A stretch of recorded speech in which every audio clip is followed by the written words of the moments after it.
की रीतियां आज रात से शुरू होने जा रही हैं। ईरानी समाचार एजेंसी इरना ने बताया है कि ईरान खामनेई के लिए 3 दिन का राजकीय शोक और अंतिम संस्कार आयोजित करेगा। इस्लामिक डेवलपमेंट कोऑर्डिनेशन काउंसिल के बयान का हवाला देते हुए इरना ने कहा है कि आज बुधवार रात 10 बजे से श्रद्धालु तेहरान स्थित इमाम खुमैनी ग्रैंड मस्जिद में देश के शहीद रहबर के पार्थिव शरीर को अंतिम श्रद्धांजलि दे सकेंगे। यह बात यहां कही गई है। और इसके बाद आप जानते हैं कि 86 वर्षीय खामनेई को ईरान में उनके गृह नगर मशहद में दफनाया जाएगा और वहां भी तैयारियां जारी हैं। इस बीच अंतिम संस्कार के यानी जो सुपुर्दे खाक करने से पहले और खामनेई के बेटे मुज्तबा खामनेई के संभावित उत्तराधिकारी बनने की खबरें आई हैं। हालांकि मुज्तबा खामनेई को भी मारने की धमकी इजराइल के रक्षा मंत्री इजराइल कैट्ज ने दी है। कैट्ज ने कहा है कि खामनेई के बाद चुने जाने वाले किसी भी ईरानी नेता की हत्या की जा सकती है। हालांकि मुज्तबा खामनेई को पश्चिमी मीडिया वेस्टर्न मीडिया है, उसने ही अगला उत्तराधिकारी घोषित किया है, क्योंकि ईरान में ऐसा कोई समाचार किसी भी एजेंसी ने फ्लैश नहीं किया है। ईरान में फिलहाल अगला सुप्रीम लीडर चुनने के लिए जूरी काउंसिल लगातार बैठकें कर रहा है और अंतरिम सुप्रीम लीडर आयतुल्लाह आरफी फिलहाल सारा काम देख रहे हैं। ईरान ने तो साफ मैसेज दे दिया है कि अमेरिका और इजराइल के आगे वो किसी तरह झुकने वाला नहीं है, बल्कि उसके हमलों से अब इन देशों का साथ देने वाले खाड़ी देश परेशान हो रहे हैं।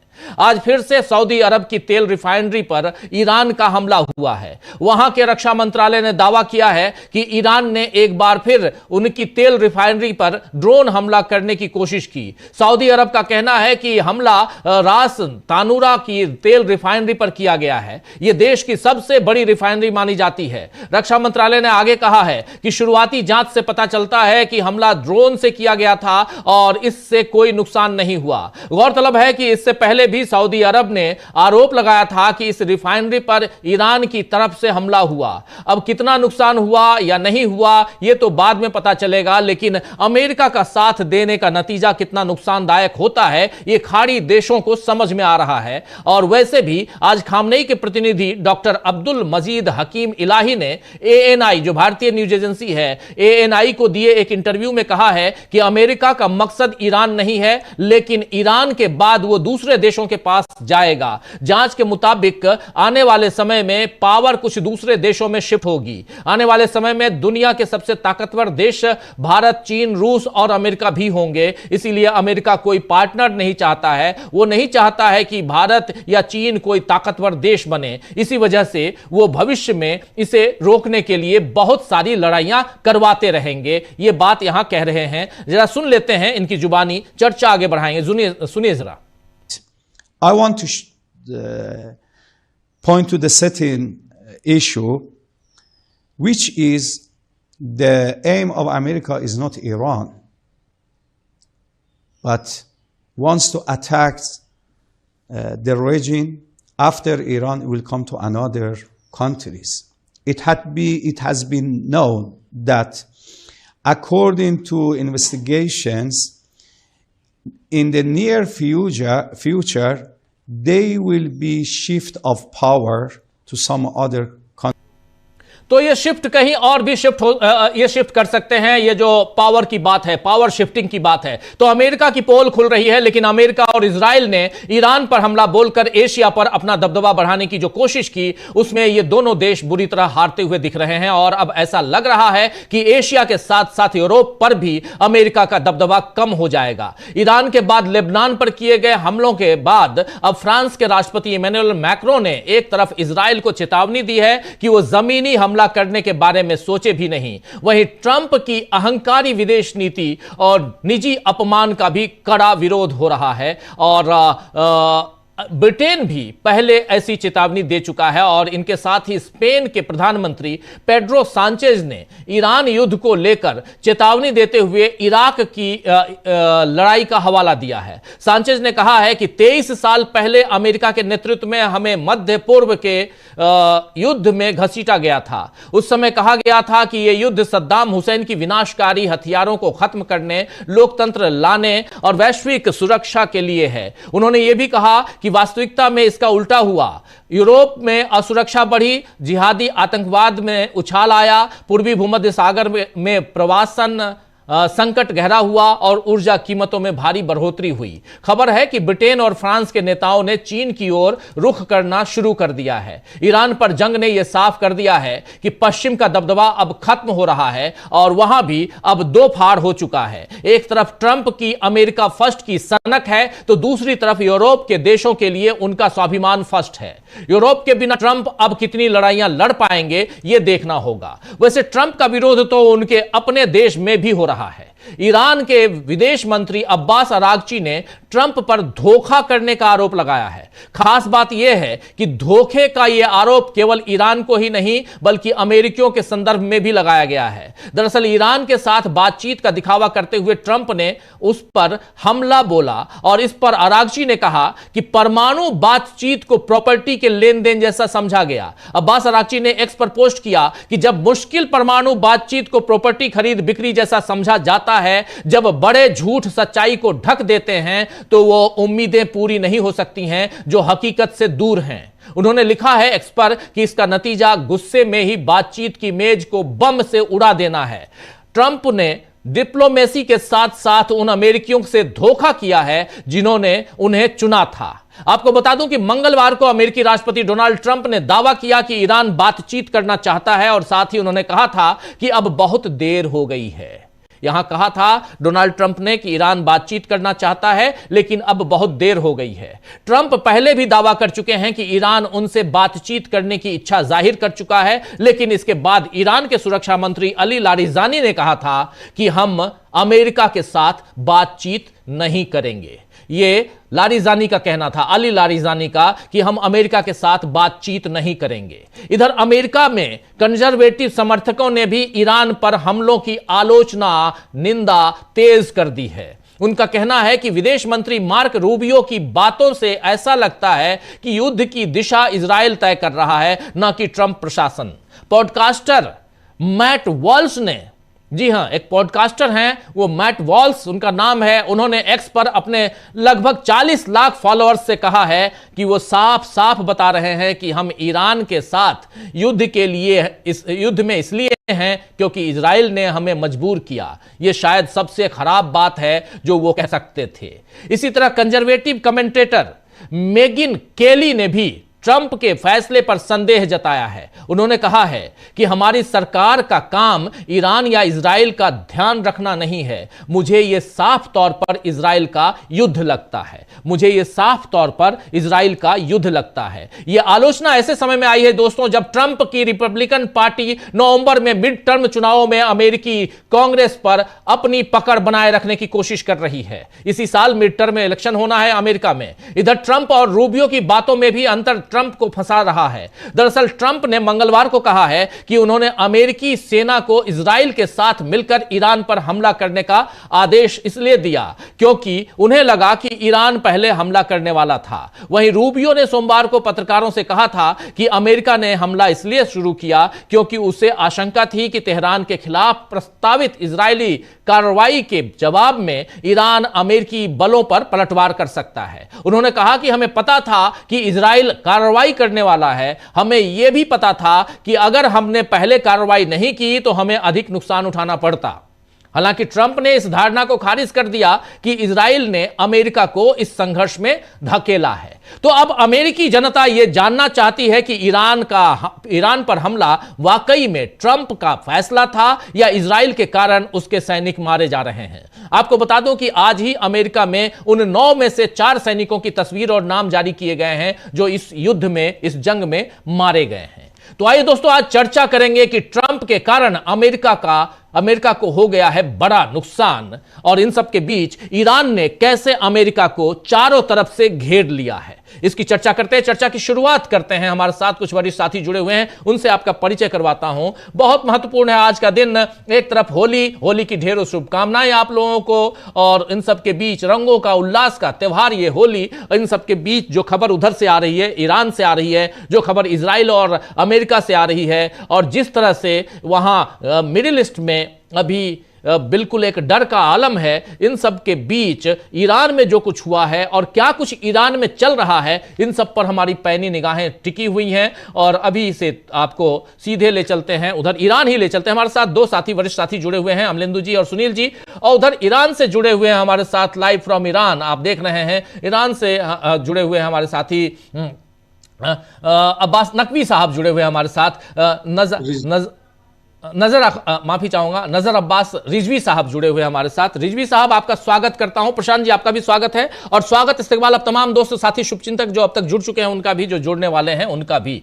रिजवी साहब, आपके पास सीधे ईरान में चल क्या रहा है, हिंदुस्तान में हम बैठे हुए हैं और यहां पर जो खबरें आ रही हैं छन छन के, वही खबर हम पहुंचा भी रहे हैं। अभी अपनी बात में रख रहा था, उन तमाम बातों को रखने की कोशिश कर रहा था जो मीडिया के जरिए, हमारे सोर्सेस के जरिए आ रहे हैं। लेकिन आपसे बेहतर और कौन बताएगा कि आखिर चल क्या है रहा है ईरान में। और जितनी खबरें यहां आ रही हैं, खबरें ऐसी आती हैं कि तेहरान पर ताबड़तोड़ हमला कर रहा है, मिसाइलें दाग रहा है इजराइल, अमेरिका ने ईरान के बहुत सारे ठिकानों को तहस नहस कर दिया है। लेकिन सच्चाई क्या है रिजवी साहब, जरा आप बताइए। जी, बिस्मिल्लाहिर्रहमानिर्रहीम। सबसे पहले मैं तमाम दुनिया के जितने भी हक पसंद लोग हैं और जिन्होंने मसलन जिनको उम्मीद है ईरान के इस इनकलाब से और ईरान के स्टैंड से जो उसने अमेरिका के खिलाफ लिया है, उन सबको मैं ताज़ियत, उन सबको शोक व्यक्त करता हूँ रहबर मुअज़्ज़म आयतुल्लाह सैयद अली ख़ामनेई की शहादत पे। और साथ साथ ये भी कहना चाहूंगा कि ये जंग इस वक्त जो है वो पूरी दुनिया के हक पसंदों की जंग है, कि जहां पे एक तरफ हक है और एक तरफ बातिल है, जहां पे एक तरफ गुड है और एक तरफ इविल है। तो ये कुल्ली एक बात। इसके बाद ईरान में जो चल रहा है कि आप देखिए न्यूज जो है फिलहाल एक मुश्किल जो है पूरे दुनिया की, कि जो असल न्यूज का सोर्सेज हैं वो वेस्टर्न मीडिया से न्यूज ली जाती हैं, और वेस्टर्न मीडिया पे पूरा कंट्रोल जो है वो अमेरिका और इजराइल का है। तो इस हिसाब से आपको लगता है ऐसा है, दिखता है ऐसा है, खासतौर से जब हम अनफॉर्चुनेटली इंडियन मीडिया देखते हैं तो लगता है सिर्फ ईरान पे ही अटैक हो रहा है और चारों तरफ से ईरान में हमला हो रहा है। हाँ, हमले यहाँ पे हो रहे हैं, खास तौर से तेहरान में अटैक्स हो रहे हैं और भी जगह पे अटैक्स हो रहे हैं।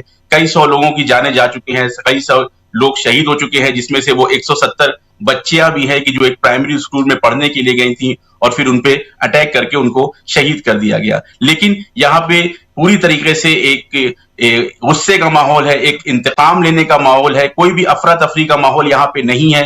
पब्लिक पूरी तरीके से सड़कों पे है। आप देखें, अगर कंपेयर करें तो जो मिसाइल ईरान से जब जाती हैं, मिसाइल्स ईरान से इजराइल की तरफ जाती हैं, तेल अवीव की तरफ जाती हैं, हैफा की तरफ जाती हैं, तो वहां पे सड़कें सुनसान है, वहां के लोग बंकरों में छुपे हुए हैं। लेकिन ईरान में माहौल दूसरी तरीके से है। रोज रात में यहाँ पे रोजा को इफ्तार के बाद तकरीबन 2-3 घंटे तक लोग, जितने भी बड़े बड़े यहाँ पे चौराहे हैं, बड़े बड़े मैदान हैं, बड़े बड़े स्पॉट्स हैं, वहां पे हजारों की तादाद में लोग आते हैं, अपने रहबर इमाम खामनेई की अज़ादारी करते हैं, नौहा, मातम और बहुत सारे यहाँ पे फिर नारे वगैरह लगते हैं, इंतकाम की बात होती है। तो चारों तरफ जो मूड है इस वक्त जनता का वो ये है कि वो सिर्फ इंतकाम चाहते हैं। जिन्होंने यहाँ के रहबर, यहाँ के सर्वोच्च नेता की हत्या करी है, उनके खिलाफ वो इंतकाम चाहते हैं।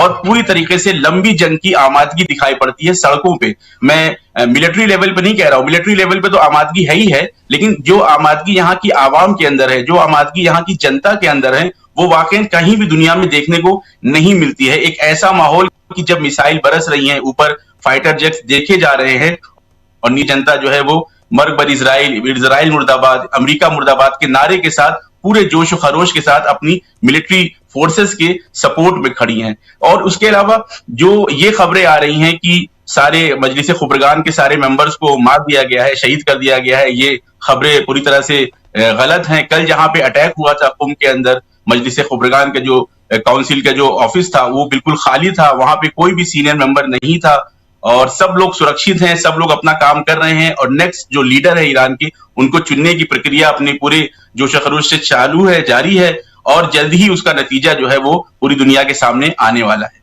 जी जरा रिजवी साहब, ये भी समझना चाहता हूं कि ईरान का जो अमेरिकी बेस पर जो सैनिक अड्डे हैं, हवाई अड्डे, जो सैनिक अड्डे हैं अमेरिका के अलग अलग देशों में, मिडिल ईस्ट में, जिसमें सऊदी अरब भी है, जिसमें कतर भी है, कुवैत भी है, इधर यूएई भी है, बहरीन भी है, इन सब पे जो हमले हो रहे हैं, इसकी क्या प्रतिक्रिया ईरान के अंदर है और इसकी क्या प्रतिक्रिया इन देशों के अंदर है? खबर तो वहां आती होगी, जरा आपसे समझना चाहता हूं। आप अगर देखिए, पिछली बार जब 12 दिन की जो जंग हुई थी, अगर आपको याद होगा राजीव जी, तो जो लास्ट अटैक जब हुआ था, जब B-2 बॉम्बर आया था और फिर उनने फोर्दो के न्यूक्लियर प्लांट के ऊपर अटैक किया और उसकी जवाही कार्रवाई में ईरान ने कतर के ऊपर अटैक किया था, अल उदैद बेस के ऊपर, तो उस वक्त से ही वाज़ेह था, उस वक्त से ही साफ था कि अब जब लड़ाई होगी तो ये लड़ाई सिर्फ ईरान और इजराइल के दरमियान नहीं होगी। अब जो टारगेट होंगे वो यूएस के बेसेस रहेंगे और बार बार इसको ईरान के जो बड़े बड़े लीडर्स हैं, ईरान के जो मिलिट्री कमांडर्स हैं, उन्होंने कहा था कि अब हम जब भी जंग हमारे ऊपर थोपी जाएगी, जब भी हम पे अटैक किया जाएगा, तो हम जवाबी कार्रवाई में जितने भी यूएस के बेसेस हैं उन सब पे अटैक करेंगे। और एक बहुत खुशी का माहौल है जनता के अंदर इसका बहुत स्वागत किया जा रहा है कि यूएस के तमाम बेसेस के ऊपर अटैक किए जाए, क्योंकि ये वही यूएस बेसेस हैं जो ईरान का मेन खतरा है। मसलन जब फाइटर जेट्स आते हैं तो इजराइल के अंदर वो ताकत नहीं है कि डायरेक्ट इजराइल से फाइटर जेट उड़े और ईरान पे आके हमला कर सकें, बल्कि यही वो बेसेस हैं, चाहे वो यूए का बेस हो, चाहे वो कुवैत का बेस हो, चाहे वो बहरीन और कतर का बेस हो, ये वो बेसेस हैं कि जो सपोर्ट देते हैं, जो लाइफलाइन देते हैं इजरायली सेना को और अमेरिकन सेना को कि जो वो ईरान के अंदर तक आके हमले कर सकें। तो इस वक्त ये जो स्ट्रेटेजी है ईरान की, वो ये है कि इन सारे बेसेस को खत्म करके इस पूरे रीजन से, इस पूरे क्षेत्र से अमेरिका की सेना को, अमेरिकन फोर्सेस को बाहर निकाला जाए। और ये कह सकते हैं कि ईरान का जो टारगेट है, जो मकसद है इस जंग का, फिलहाल वो पहले लेवल में ये है कि जितने भी बेसेस हैं, इन बेसेस को खत्म करके अमेरिकन फोर्सेस को इस पूरे रीजन से बाहर निकाला जाए, ताकि इन्होंने जो एक माहौल बना रखा है, गुंडागर्दी का माहौल, एक फोर्स का माहौल कि हम जिस पे चाहे अटैक कर सकते हैं, ये माहौल इस पूरे रीजन से खत्म किया जा सके। जी, इस बीच अमेरिका के एक पूर्व कर्नल हैं सेना में, उन्होंने कहा है कि अमेरिका को बड़ा लॉस हो चुका है, बड़ा नुकसान हो चुका है, और नुकसान इस ढंग से कि जो तमाम जितने भी अमेरिकी सैन्य बेस हैं उसको काफ़ी नुकसान पहुंचाया है ईरान ने। इसमें कितना दम है ये आपसे समझना चाहता हूं। और ईरान की स्ट्रेटेजी इस वक्त, जी ईरान की स्ट्रेटेजी इस वक्त मिडिल ईस्ट को लेके क्या है? क्योंकि कतर कह रहा है कि अगर हम पर किसी ढंग का दबाव या हमला हुआ तो हम उसका जवाब देंगे। इसके क्या मायने हैं रिजवी साहब? जी, जो यहाँ के ऑफिशियल्स हैं, कमांडर्स हैं बड़े बड़े ईरानी फोर्सेस के, उन्होंने जो मैंने लास्ट जो डेटा देखा था, उन्होंने कहा था तकरीबन 650 अमेरिकन सोल्जर्स या घायल हुए हैं या मारे जा चुके हैं। तो 650 से 700 तक की तादाद जो है वो ईरानी फोर्सेस ने दी है कि इतने अमेरिकन सोल्जर्स जो हैं मारे जा चुके हैं या घायल हैं, दोनों मिला के ये तादाद 700 के आसपास है। दूसरी बात, जो ये खाड़ी के जो देश हैं, कतर है, सऊदी अरब है, अमारात है, बहरीन है, कुवैत है, आप अच्छी तरह से जानते हैं कि ये खुद जो है वो आजाद नहीं है, इनके पास अपनी कोई आवाज नहीं है, ना ये डेमोक्रेटिक तरीके से चुने गए मुल्क हैं, हुकूमतें हैं कि जहां पे आगे पब्लिक का सपोर्ट है। ये वो हुक्मरान हैं, ये वो सत्ताधारी अफराद हैं कि जिनको अमेरिका ने अपने मकसद के लिए, अपने फायदे के लिए मुख्तलिफ जगह पे बैठाया हुआ है। तो इनके पास बहुत ज्यादा ऑप्शन नहीं है कि ये खुल के किसी तरीके से अपना स्टैंड ले सके। इनका स्टैंड वही स्टैंड होता है कि जो यूएस का स्टैंड होता है। तो अगर कतर को ये एतराज है, अगर कतर को ये प्रॉब्लम है कि ईरान हमारे ऊपर क्यों अटैक कर रहा है, तो इसका जवाब अब्बास आराकी साहब ने पहले दे दिया है कि हमने जितने भी अटैक्स किए हैं इन सारे देशों के ऊपर, वो हमने यूएस के बेसिस के ऊपर किए हैं। यूएस का बेस हो या यूएस की एम्बेसी हो, ये कोई भी कतर का हिस्सा नहीं शुमार होता है, बल्कि ये यूएस की जमीन इसको माना जाता है। तो ये बात अब्बास आराकी साहब ने भी पहले कही है और दूसरे लोगों ने भी कही है कि हम कतर के साथ हमारा दोस्ताना ताल्लुकात है, ये हमारे फ्रेंडली मुल्क हैं, लेकिन हम जो अटैक कर रहे हैं उन अड्डों पे अटैक कर रहे हैं, उन बेसिस पे अटैक कर रहे हैं जहां से हमारे खिलाफ साजिश रची गई, जहां से हमारे ऊपर हमले का प्लान बनाया गया। तो इसी वजह से ये जो ममालिक हैं, इनको भी इतना ज्यादा अधिकार नहीं है कि इतना ज्यादा खुल के विरोध कर सकें कि हम आपके ऊपर रिटेलिएशन में अटैक करेंगे। लेकिन क्योंकि उनके ऊपर अमेरिका से, इनके ऊपर इजराइल से प्रेशर रहता है और ये इनके ही बिठाए हुए हुक्मरान हैं, इनके ही बिठाए हुए एक तरह से पपेट हैं, तो ये बहुत ज्यादा मजबूर हैं कि इस तरह के बयानात दें, नहीं तो ये भी जानते हैं और ये भी समझते हैं इस बात को कि ईरान के पास हक है उन सारे बेसिस पे, उन सारी जगहों पे अटैक करने का, रिटेलिएट करने का, जो यहां पे अटैक के लिए मददगार साबित होते हैं। जी, एक सवाल और भी है कि यहां पर दूसरी तरफ कुवैत में कल अमेरिकी विमानों, जेट विमानों के मार गिराए जाने की खबर आई और ये कुवैती सरकार ने ही, वहां का रक्षा मंत्रालय ने ही कहा, डिफेंस मिनिस्ट्री ने कहा कि कई अमेरिकी विमान मार गिराए गए हैं। उसके बाद शाम होते होते खबर आई कि कुवैत ने ही उन अमेरिकी विमानों को, ये F-15E उसको मार गिराया है। इसमें कितनी सच्चाई है? क्योंकि पहले अगर कुवैत ने ही अगर मार गिराया है तो फिर पहले उसने क्यों कहा कि कई विमान मार गिराए गए हैं लेकिन उसके पायलट्स जो हैं, क्रू मेंबर्स, वो सुरक्षित हैं? और बाद में क्या यहां पर किसी तरह का प्रेशर था कुवैत के ऊपर? क्या इसको ईरान ने मार गिराया था या कुवैत ने ही गलती से मार गिराया? ईरान में इसको लेकर कोई चर्चा हुई क्या? जी, ईरानी ऑफिशियल्स का बयान जो जहां तक था, उन्होंने कम से कम एक फाइटर जेट की बात कही थी कि हमने जो है एक फाइटर जेट को मार गिराया है, लेकिन इसके जवाब में यूएस फोर्सेज ने कहा, और ये बहुत मसलन हंसने वाली बात है कि वो कहते हैं कि फ्रेंडली फायर में हमारा फाइटर जेट गिर गया।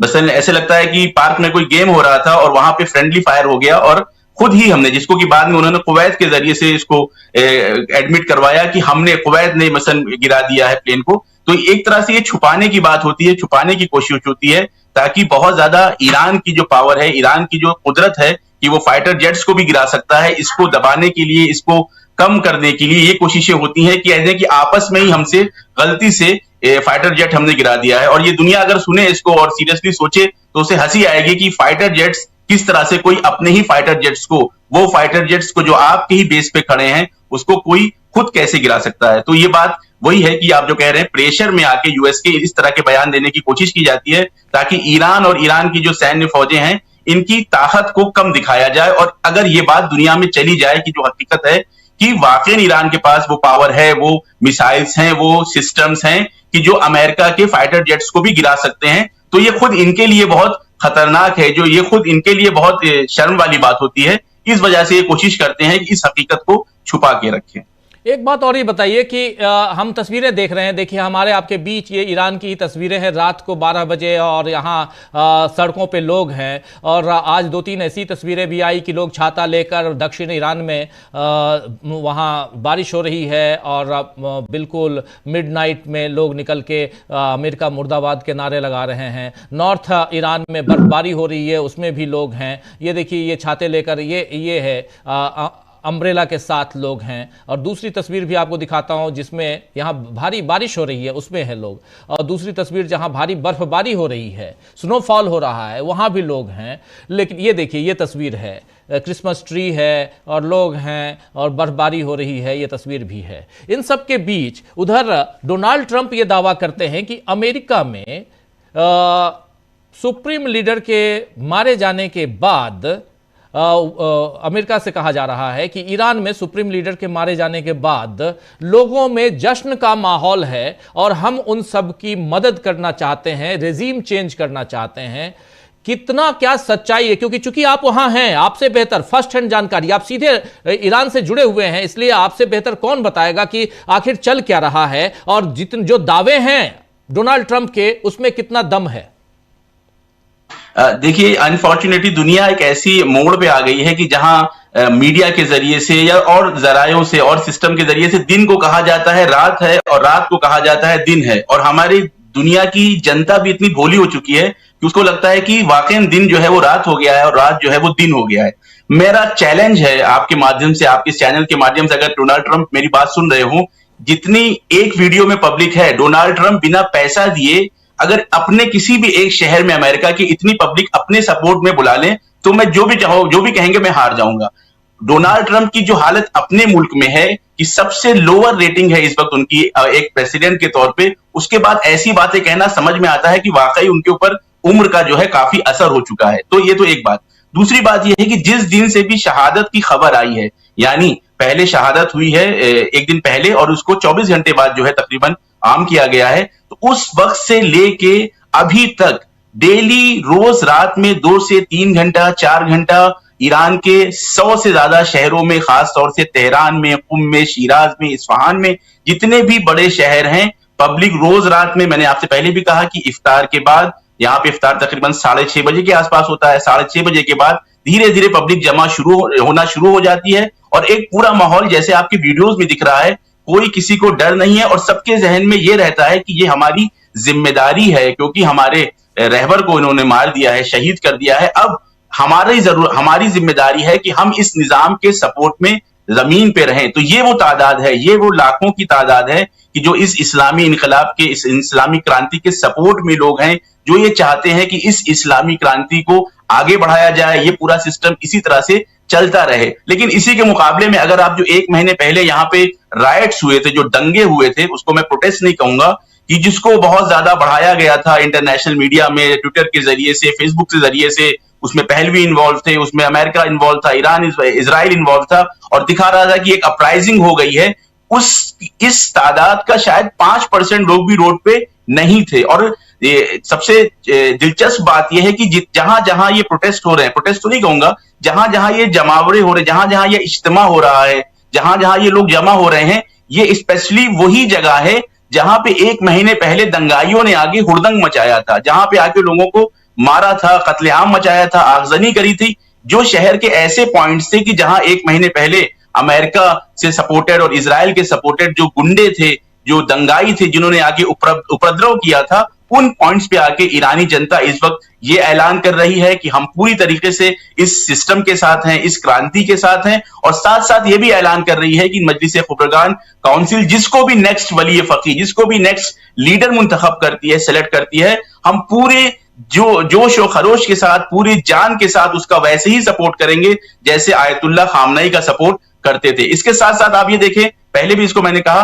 कि ये तब हो रहा है कि जब फाइटर जेट्स ऊपर उड़ रहे हैं, वो हमले लगातार हो रहे हैं। इन हमलों के दौरान आप दुनिया के किसी मुल्क में भी इस तरह के वीडियोस नहीं देखेंगे कि जहां पे फाइटर जेट्स ऊपर उड़ रहे हों, और वो भी एक ऐसे खबीस मुल्क के फाइटर जेट की जिसने पहला टारगेट ही अपना बच्चियों के स्कूल को बनाया है। यानी उनके लिए हॉस्पिटल पे अटैक करना कोई मुश्किल नहीं है, उनके लिए बच्चों के स्कूल पे अटैक करना कोई मुश्किल नहीं है। उन्होंने गज्जा में 40-50 हजार बच्चों को कत्ल कर दिया। तो इतने ज्यादा गंदे लोगों के फाइटर जेट्स आसमान में उड़ रहे हैं, लेकिन लाखों की तादाद में रोज रात में, ऐसा भी नहीं है कि अनएक्सपेक्टेड होता है, प्लान रहता है कि हाँ भाई हम रोज रात में आएंगे, हम रोज रात में यहाँ पे जमा होंगे, अपने नेता के शोक में जमा होंगे, वहां मजलिसें होती हैं, वहां मातम होते हैं, वहां इमाम हुसैन के नाम के नारे लगते हैं, और आखिरी में सबका एक ही नारा रहता है कि जब तक हमें पूरा इंतकाम नहीं मिल जाता, जब तक हम पूरा प्रतिशोध नहीं ले लेते हैं इस कत्ल का, इस शहादत का, तब तक हम इस पीछे नहीं हटेंगे। जंग बंदी की कोई बात नहीं होनी चाहिए, किसी तरह की निगोसिएशन की बात नहीं होनी चाहिए। ईरानी आवाम पूरी तरीके से इस जंग के साथ है और पूरे जोश और खरोश के साथ वो आखिर नतीजे तक इस जंग में अपनी फोर्सेस के साथ और अपने निजाम के साथ खड़ी हुई है। लेकिन ये बताइए कि क्या इस हत्या, ये जो शहादत हुई सुप्रीम लीडर की, इससे पहले और इसके बाद के ईरान में क्या फर्क आया है, जरा ये बताइए। क्या इससे पहले वहां पे लोगों में नाराजगी भी थी क्या सुप्रीम लीडर के खिलाफ? नहीं, वही मैंने कहा कि जो एम्पलीफाई करता है ना मीडिया का जादू यही है, आप मुझसे बेहतर समझते हैं। जो एम्पलीफिकेशन की ताकत है मीडिया की, वो जो 8 और 9 जनवरी को जो दंगे हुए, जिसको एम्पलीफाई किया गया, वो एक बहुत छोटी तादाद है, उसको बहुत ज्यादा बढ़ाया गया। और वो तादाद भी वो थी कि जिसमें मोसाद और CIA सपोर्टेड ऐसे अफराद थे जिनका असल मकसद ये था कि ज्यादा से ज्यादा लोगों को मारें ताकि यहां पे बहुत ज्यादा अफरा तफरी का माहौल रहे। अगर आप इसकी बात करें कि शहादत से पहले और शहादत के बाद ईरान का क्या हाल है, तो बहुत ज्यादा फर्क नहीं है, क्योंकि शहादत से पहले भी जो यहाँ का जो इंडिपेंडेंस डे होता है, जिसको 2 बहमन कहते हैं, 11 फरवरी को जो यहाँ पे रैली निकली थी, या उससे पहले खुद 12 जनवरी को जो यहाँ रैली निकली थी, वहां पे कई मिलियंस यानी करोड़ों की तादाद में लोग सड़कों पे निकले थे। उसने भी अपने रहबर की हिमायत में निकले थे, इस इनकलाब की हिमायत में निकले थे। हाँ, जो नाराजगी थोड़ी बहुत थी वो महंगाई को लेके थी, लेकिन बाद में जब वो महंगाई वाले प्रोटेस्ट को मोसाद और CIA सपोर्टेड एजेंट्स ने आके हाईजैक किया, तो आवाम उनसे पीछे हट गई थी, अलग हट गई थी, और उन्होंने कहा था कि भाई ये हमारे महंगाई के प्रोटेस्ट थे, आपने आके इसको निजाम के खिलाफ आवाज उठाना शुरू कर दी है। तो पब्लिक पूरी तरीके से चाहे वो शहादत से पहले हो चाहे वो शहादत से बाद हो, वो पूरी तरीके से रहबर के सपोर्ट में थी। और इसके लिए जो मेरे पास सबूत है वो मैं आपसे ये कहूंगा कि आप 11 फरवरी और 12 जनवरी को यहाँ पे जो बड़ी बड़ी रैलीज हुई थी जिसमें लाखों की तादाद में तेहरान, मशहद, हर बड़े शहर में लाखों की तादाद में लोग निकले थे, वो खुद इस बात की दलील है कि उस वक्त भी रहबर के सपोर्ट में लोग बाहर निकले थे। और इस वक्त बस ये फर्क है, इस वक्त गुस्सा बहुत ज्यादा है। इस वक्त लोगों के जहन में बस एक चीज है, वो ये है कि हमें अपने रहबर की शहादत का इंतकाम लेना है। और साथ साथ आप ये भी जानते हैं कि शिया आइडियोलॉजी में आइडियोलॉजिकली तौर पे लोग गुस्से में तो हैं, लेकिन साथ साथ लोग खुश भी हैं कि एक ऐसा लीडर की जिसने तकरीबन 40-45 साल से इस मुल्क को चलाया है और जिसके शागिर्दों में हसन नसरुल्लाह और कासिम सुलेमानी जैसे अफराद हैं कि जिनको शहादत मिली है, तो ऐसे फर्द का ये हक था कि उसको शहादत ही मिलती। वो हॉस्पिटल के बेड में मरना शायद उनकी शायान शान ना होता। तो पब्लिक इस उन्वान से भी एक फख्र का, एक इफ्तिखार कर रही है, प्राउड कर रही है कि हमारी ड्राइवर को शहादत मिली है। लेकिन साथ साथ उनके अंदर ये गम और गुस्सा भी है कि जब तक इसका इंतकाम ना लिया जाए, जब तक इसका रिवेंज ना लिया जाए, तब तक ये जंग नहीं रुकनी चाहिए। और शुरुआती दौर में जो सबसे पहला हदफ है, जैसे कि पहले भी मैंने कहा, वो यही कि इस पूरे रीजन से, इस पूरे पश्चिमी एशिया के रीजन से अमेरिकन फोर्सेस का बाहर निकालना, उनके सारे बेसेस को बंद करना, ये पहला हदफ है। कि इसके बाद जो अगर हम कहें कि लास्ट हदफ क्या है, वो ये है कि इजराइल में जो कब्जा कर रखा है फिलिस्तीन की जमीन पे, फिलिस्तीन की जमीन को आजाद कराना और वहां पे फिलिस्तीनियों को उनका हक दिलाना, ये इस जंग का लास्ट मकसद हो सकता है। रिजवी साहब, एक बात बताइए, इंडिया को लेकर वहां कोई बातचीत चल रही है क्या? क्योंकि भारत के पीएम ने, प्रधानमंत्री ने इस मसले पे अभी तक कुछ नहीं कहा है। इस पर भी कोई बातचीत कहीं कोई सुनने को मिली क्या?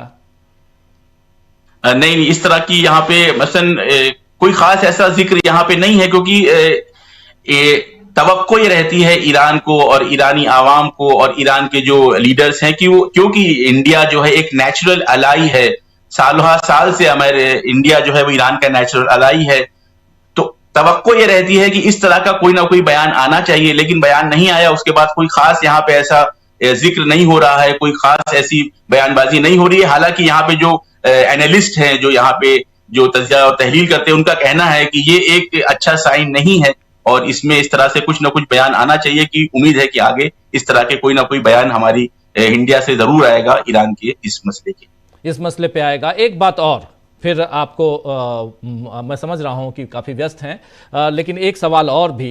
सवाल ये, जो रिजीम चेंज करने की बात अमेरिका लगातार कहता रहा, डोनाल्ड ट्रंप अभी भी, कि हम चाहेंगे कि अगर कुछ नहीं हुआ तो फिर अपने सैनिकों को वहां उतारेंगे।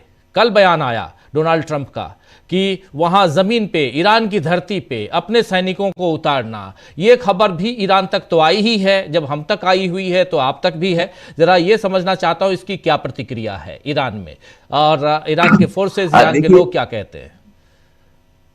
जी देखिए, अगर आपने जो बात कही रिजीम चेंज, ये एक ऐसा मसला है कि अगर हम इस पूरे पश्चिमी एशिया को देखें, और आप भी इस बात को जानते हैं, बेहतर समझते हैं कि इस पूरे रीजन में जितने भी मुल्क हैं, जितने भी देश हैं, चाहे वो सऊदी अरब हो, चाहे वो बहरीन हो, चाहे वो कतर हो, चाहे वो अमारात हो, चाहे वो कुवैत हो, चाहे वो टर्की हो, जितने भी यहाँ पे देश है, वो सब अमेरिका की ही आवाज बोलते हैं। अमेरिका के ही बैठाए हुए पपेट्स हैं, अमेरिका के ही पिट्ठू हैं।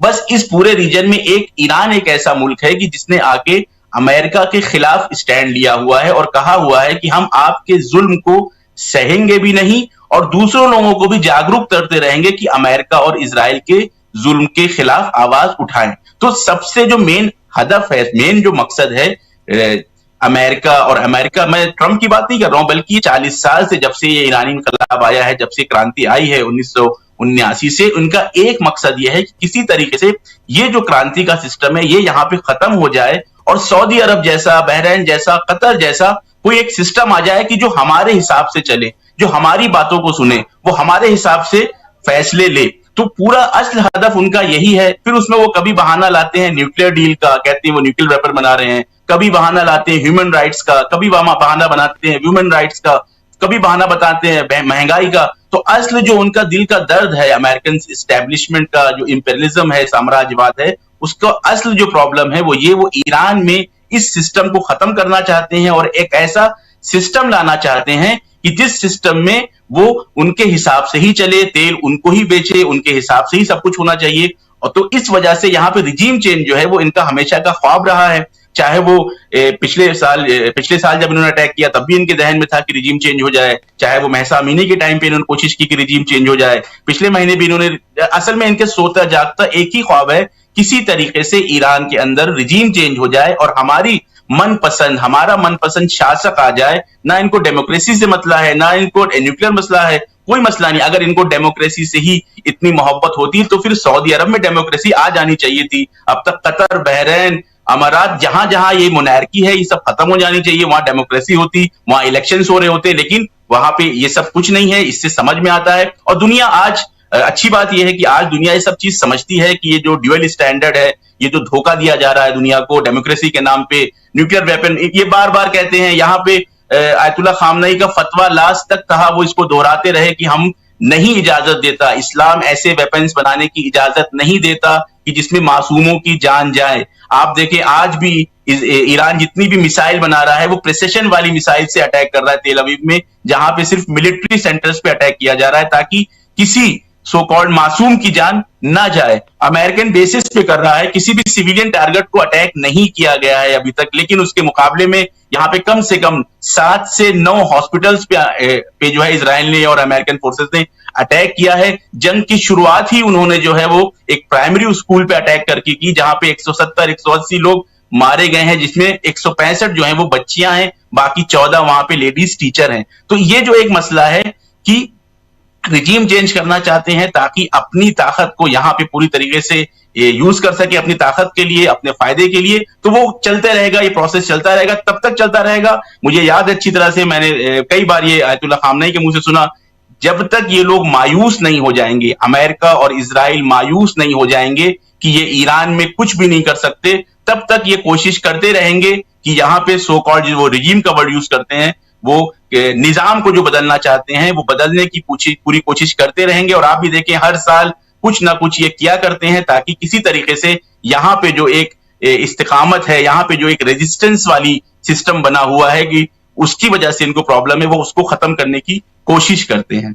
अच्छा, रजा पहलवी भी लगातार आगे मैं ये बता दूं कि पब्लिक का भी जो मूड है इस चीज को लेके कि वो जमीन पे उतारेंगे, तो मुझे लगता है कि ये शायद बहुत ही अनरियलिस्टिक बात कर रहे हैं ट्रंप। इन्होंने खुद से ही खौफ से, ऐसे नींद से उठे, उन्होंने बता दिया, क्योंकि अगर वो जमीनी जंग करते हैं तो बहुत ज्यादा अमेरिकन सोल्जर्स की इसमें जाने वाली हैं। आप ये समझ लें कि जो ग्राउंड लेवल की फोर्सेस हैं ईरान के अंदर, वो इंतजार कर रही हैं कि इस तरह का कोई गलत कदम अमेरिका उठाए ताकि हम अपने रहबर का जो बदला लेना है, जो इंतकाम लेना है, वो अमेरिकन फोर्सेस से आसानी से ले सके। क्योंकि अभी तो जंग सारा ऊपर से हो रही है, फिर वो जंग जो होगी उसमें ज्यादा नुकसान अमेरिका का ही होगा। जी हाँ, ये विशेषज्ञ भी कह रहे हैं। आप बिल्कुल, चूंकि आप ईरान में हैं और आपसे बेहतर और कौन बताएगा। लेकिन एक आखिरी सवाल, और सवाल ये कि रजा पहलवी को लेकर इतनी चर्चा होती रही, अमेरिका भी एक दांव लगा कर बैठा हुआ, और रजा पहलवी के बारे में लोग, ईरान के लोग क्या कहते हैं, कितने समर्थक हैं उनके वहां पे? जी, तो समर्थक तो मैं शायद उसको देखना पड़ेगा, जिसे यहाँ पे जर्रबीन कहते हैं, वो लेंस से ढूंढना पड़ेगा कि उनके समर्थक का रजा पहलवी की समर्थक कोई नहीं है। जो भी रजा पहलवी का समर्थक है वो पैसे का समर्थक है, वो डॉलर का समर्थक है, वो पाउंड का समर्थक है।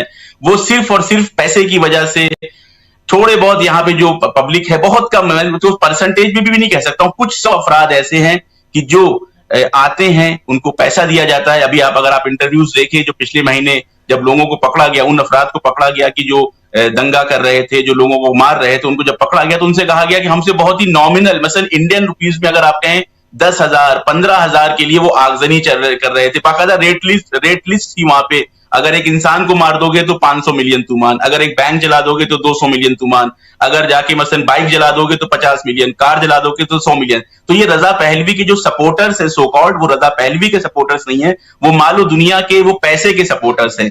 एक ये बात, तो कोई भी जमीन पे बेस रजा पहलवी का नहीं है। इसीलिए आप अगर ट्रंप के भी इंटरव्यूज आप देखें तो किस तरह से रजा पहलवी का मजाक बनाता है, वो आपके लिए बिल्कुल क्लियर हो जाएगा कि ट्रंप को भी क्लियर है कि वो रजा पहलवी के ऊपर बहुत बड़ा दांव नहीं खेल सकता है। उसके अलावा जो पब्लिक का मूड है, आपने सोशल मीडिया पे मीम्स बहुत देखे होंगे, मीम्स। तो रजा पहलवी फिलहाल 1 महीने 2 महीने से ईरानियन सोशल मीडिया में मीम्स का सेंटर बने हुए हैं। वो जो है बाकायदा ये जो इज्तिमात होते हैं, ये जो लोग जमा हो रहे हैं रात में, बाकायदा एक 5 मिनट 4 मिनट वो डेडिकेट करते हैं रजा पहलवी के लिए, और फिर रजा पहलवी के ऊपर जोक्स बनाए जाते हैं, रजा पहलवी का मजाक बनाया जाता है, और ये कहा जाता है कि जब तुम्हारे वालिद जो इससे पहले जो रजा शाह था वो जब भाग गया, वो जब उसके पास कुदरत थी, वो यहां नहीं टिक सका, तो तुम किस दुनिया में हो, किस ख्वाब में जी रहे हो, किस सपने को लेके जी रहे हो कि तुम वापस ईरान आओगे और यहाँ के शाह बनोगे। ये बिल्कुल ऐसा है कि जैसे कोई शुतुरमुर्ग अपनी गर्दन जमीन के अंदर धंसा दे और फिर वो ख्वाब देखे कि मैं ईरान का शहंशाह बन जाऊंगा। तो कोई जमीन पे बेस नहीं है रजा पहलवी की, कोई यहाँ पे लोकप्रियता नहीं है, बल्कि जो यहाँ पे ईरान के सपोर्टर्स हैं, इनकलाब के जो सपोर्टर्स हैं, उनके लिए मीम मटेरियल है रजा पहलवी, कि वो मुख्तलिफ तरीके से मीम उन पे बनाते हैं, मुख्तलिफ तरीके से उस पे हंसी मजाक के मटेरियल बना के अपने सोशल मीडिया पे स्प्रेड करते हैं। लेकिन क्योंकि अमेरिका के पास, कहते नहीं है कि मैं एक वर्ड यूज करूं, हमारे यहाँ यूज होता है, दगा हुआ कारतूस है रजा पहलवी, कि जिसको वो यूज करना चाह रहे हैं कि शायद कुछ हो जाए, लेकिन कुछ इस तरह का होने वाला नहीं है इसमें। जी, आखिरी सवाल, एक आखिरी सवाल कि जब बमबार्डिंग हो रही है, मिसाइलें गिर रही हैं, और आपने भी बताया कि तेहरान में कुछ जगहों पे कल भी कुछ खबरें ऐसी आईं, ऐसे में रात को इफ्तार के बाद जब लोग सड़कों पे निकलते हैं तो कोई भय, कोई डर का आलम नहीं रहता है क्या, कि पता नहीं कहाँ, क्योंकि भीड़ है?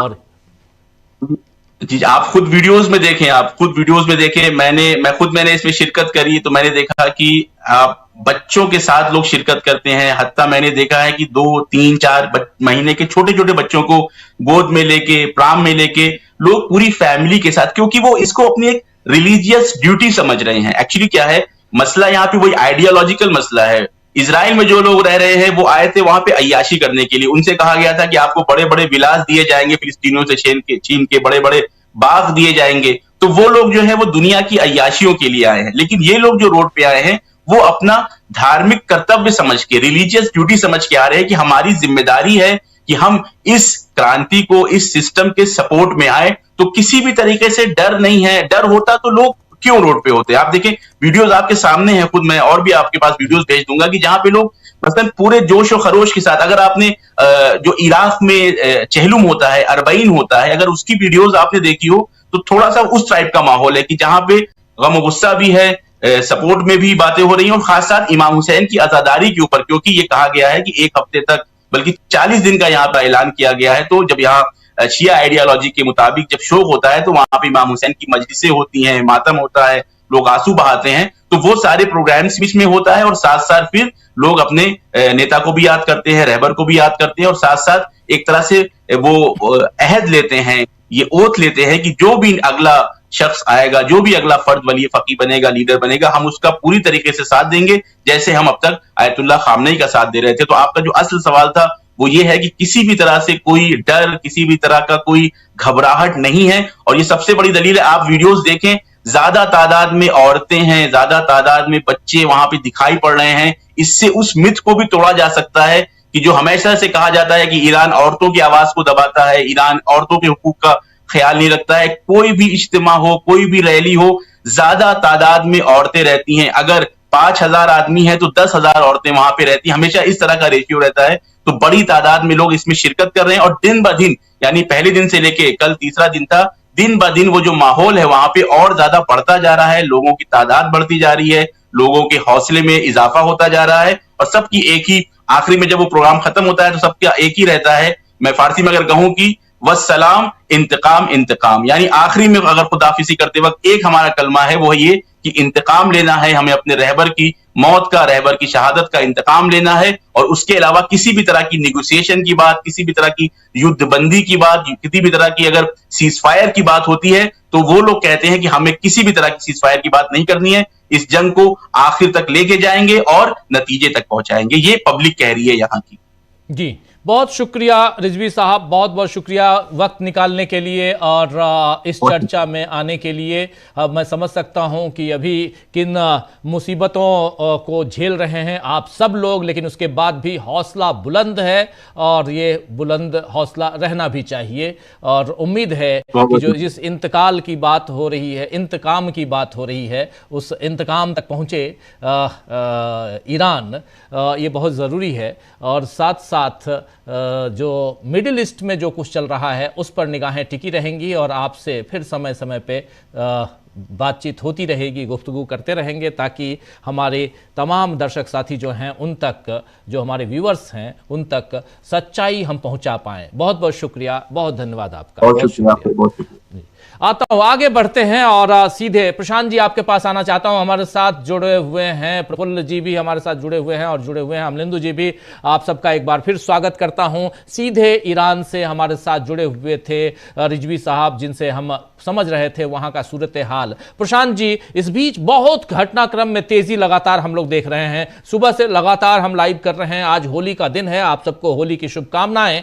लेकिन साथ साथ उधर जो कुछ हो रहा है मिडिल ईस्ट में, उसका असर अपने देश पे बहुत गहरा पड़ने वाला है। इसीलिए होली तो हम अगले साल भी मना लेंगे, लेकिन यहां पर उन तमाम घटनाक्रमों पर पैनी निगाह रखी जाए, यह जरूरी है। और ऐसे में कल से लेकर आज तक डोनाल्ड ट्रंप को लेकर हम अगर चर्चा करें प्रशांत जी, तो डोनाल्ड ट्रंप अपने बयानों से काफी भटकते हुए नजर आ रहे हैं। और दूसरी बात, उनके मातहत जो वहां जो लीडरशिप है डोनाल्ड ट्रंप के यहां, खासकर रिपब्लिकन्स में, वहां पर दो फाड़ दिखाई दे रहा है। और हम लोगों ने देखा भी था, जो सर्वे दिखाया था उसमें भी हमने देखा, रॉयटर्स का जो सर्वे था। उसके अलावा हम यहां देख रहे हैं कि कई सीनेटर्स बाहर निकल के आए हैं और उन्होंने कहा है, कईयों ने तो यहां तक कह दिया कि ये सरासर पागलपन है कि आप लोगों ने, और अब कांग्रेस में जब इनको पास करवाना पड़ेगा इस पूरे मुहिम को, तो बहुत दिक्कत आने वाली है। इस पर आपकी प्रतिक्रिया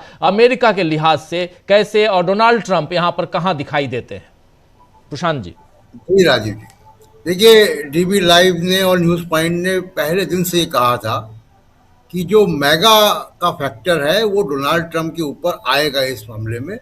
और कल भी मैंने कहा था कि डोनाल्ड ट्रंप के बयान धीमे धीमे बहुत अस्पष्ट और कंफ्यूजिंग होते जाएंगे।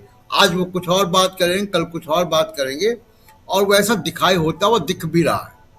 और जैसे जैसे दिन बीतेंगे राजीव जी, वैसे वैसे आपको डोनाल्ड ट्रंप के बयानों में तारतम्यता नहीं मिलेगी, क्योंकि उनके डोमेस्टिक प्रेशर से। लेकिन जरा भारत की बात कर लेते हैं।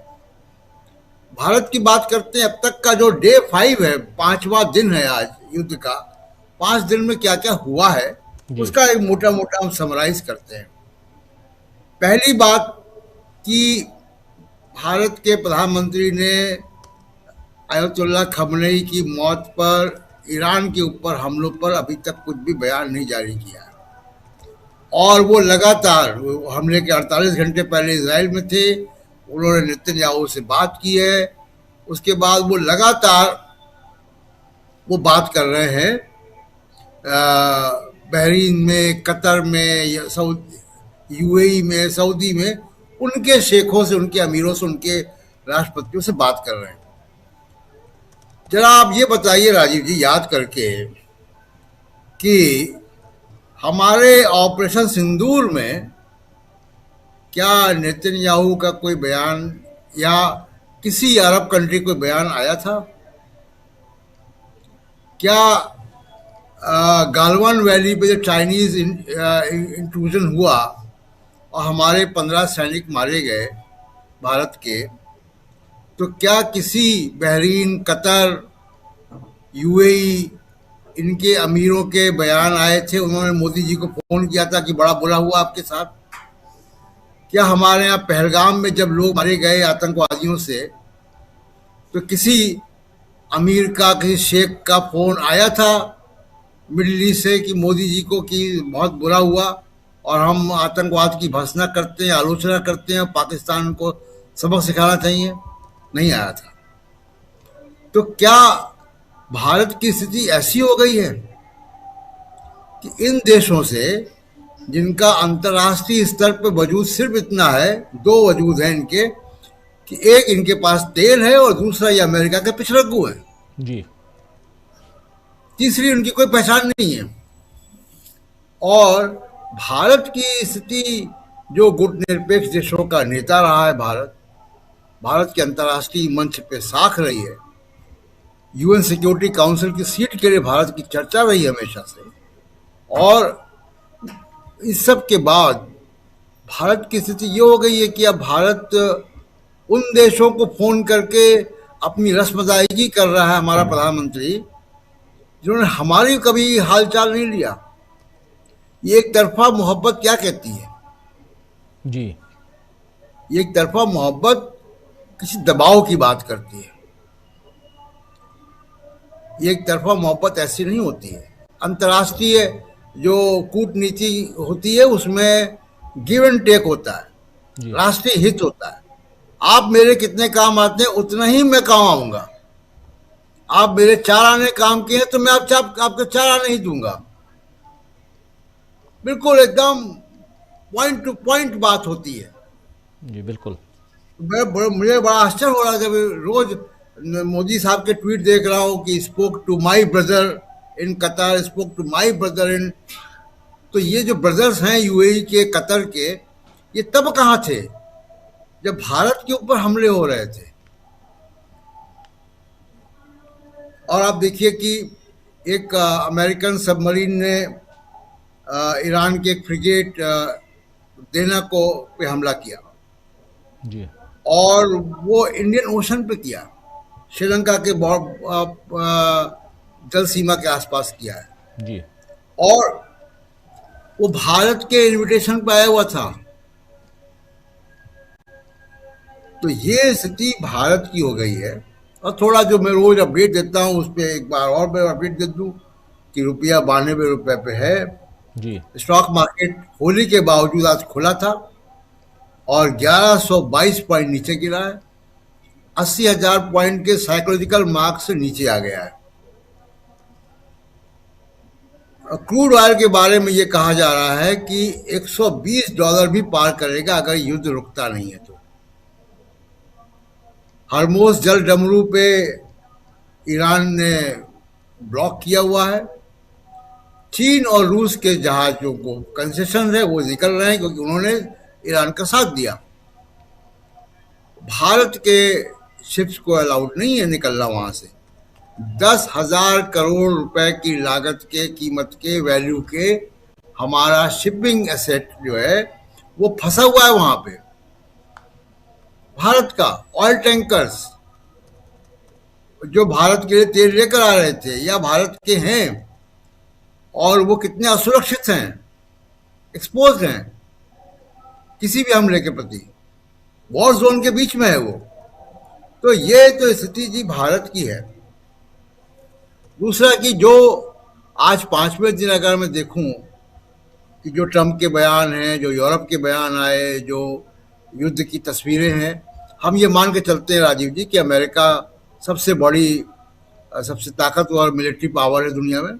जी, लेकिन एक हकीकत यह भी है कि वो अपने भूगोल से बहुत दूर लड़ रहा है। ये भी हकीकत है। दूसरी हकीकत यह है कि ईरान को जितना कमजोर समझा गया था उतना कमजोर निकला नहीं।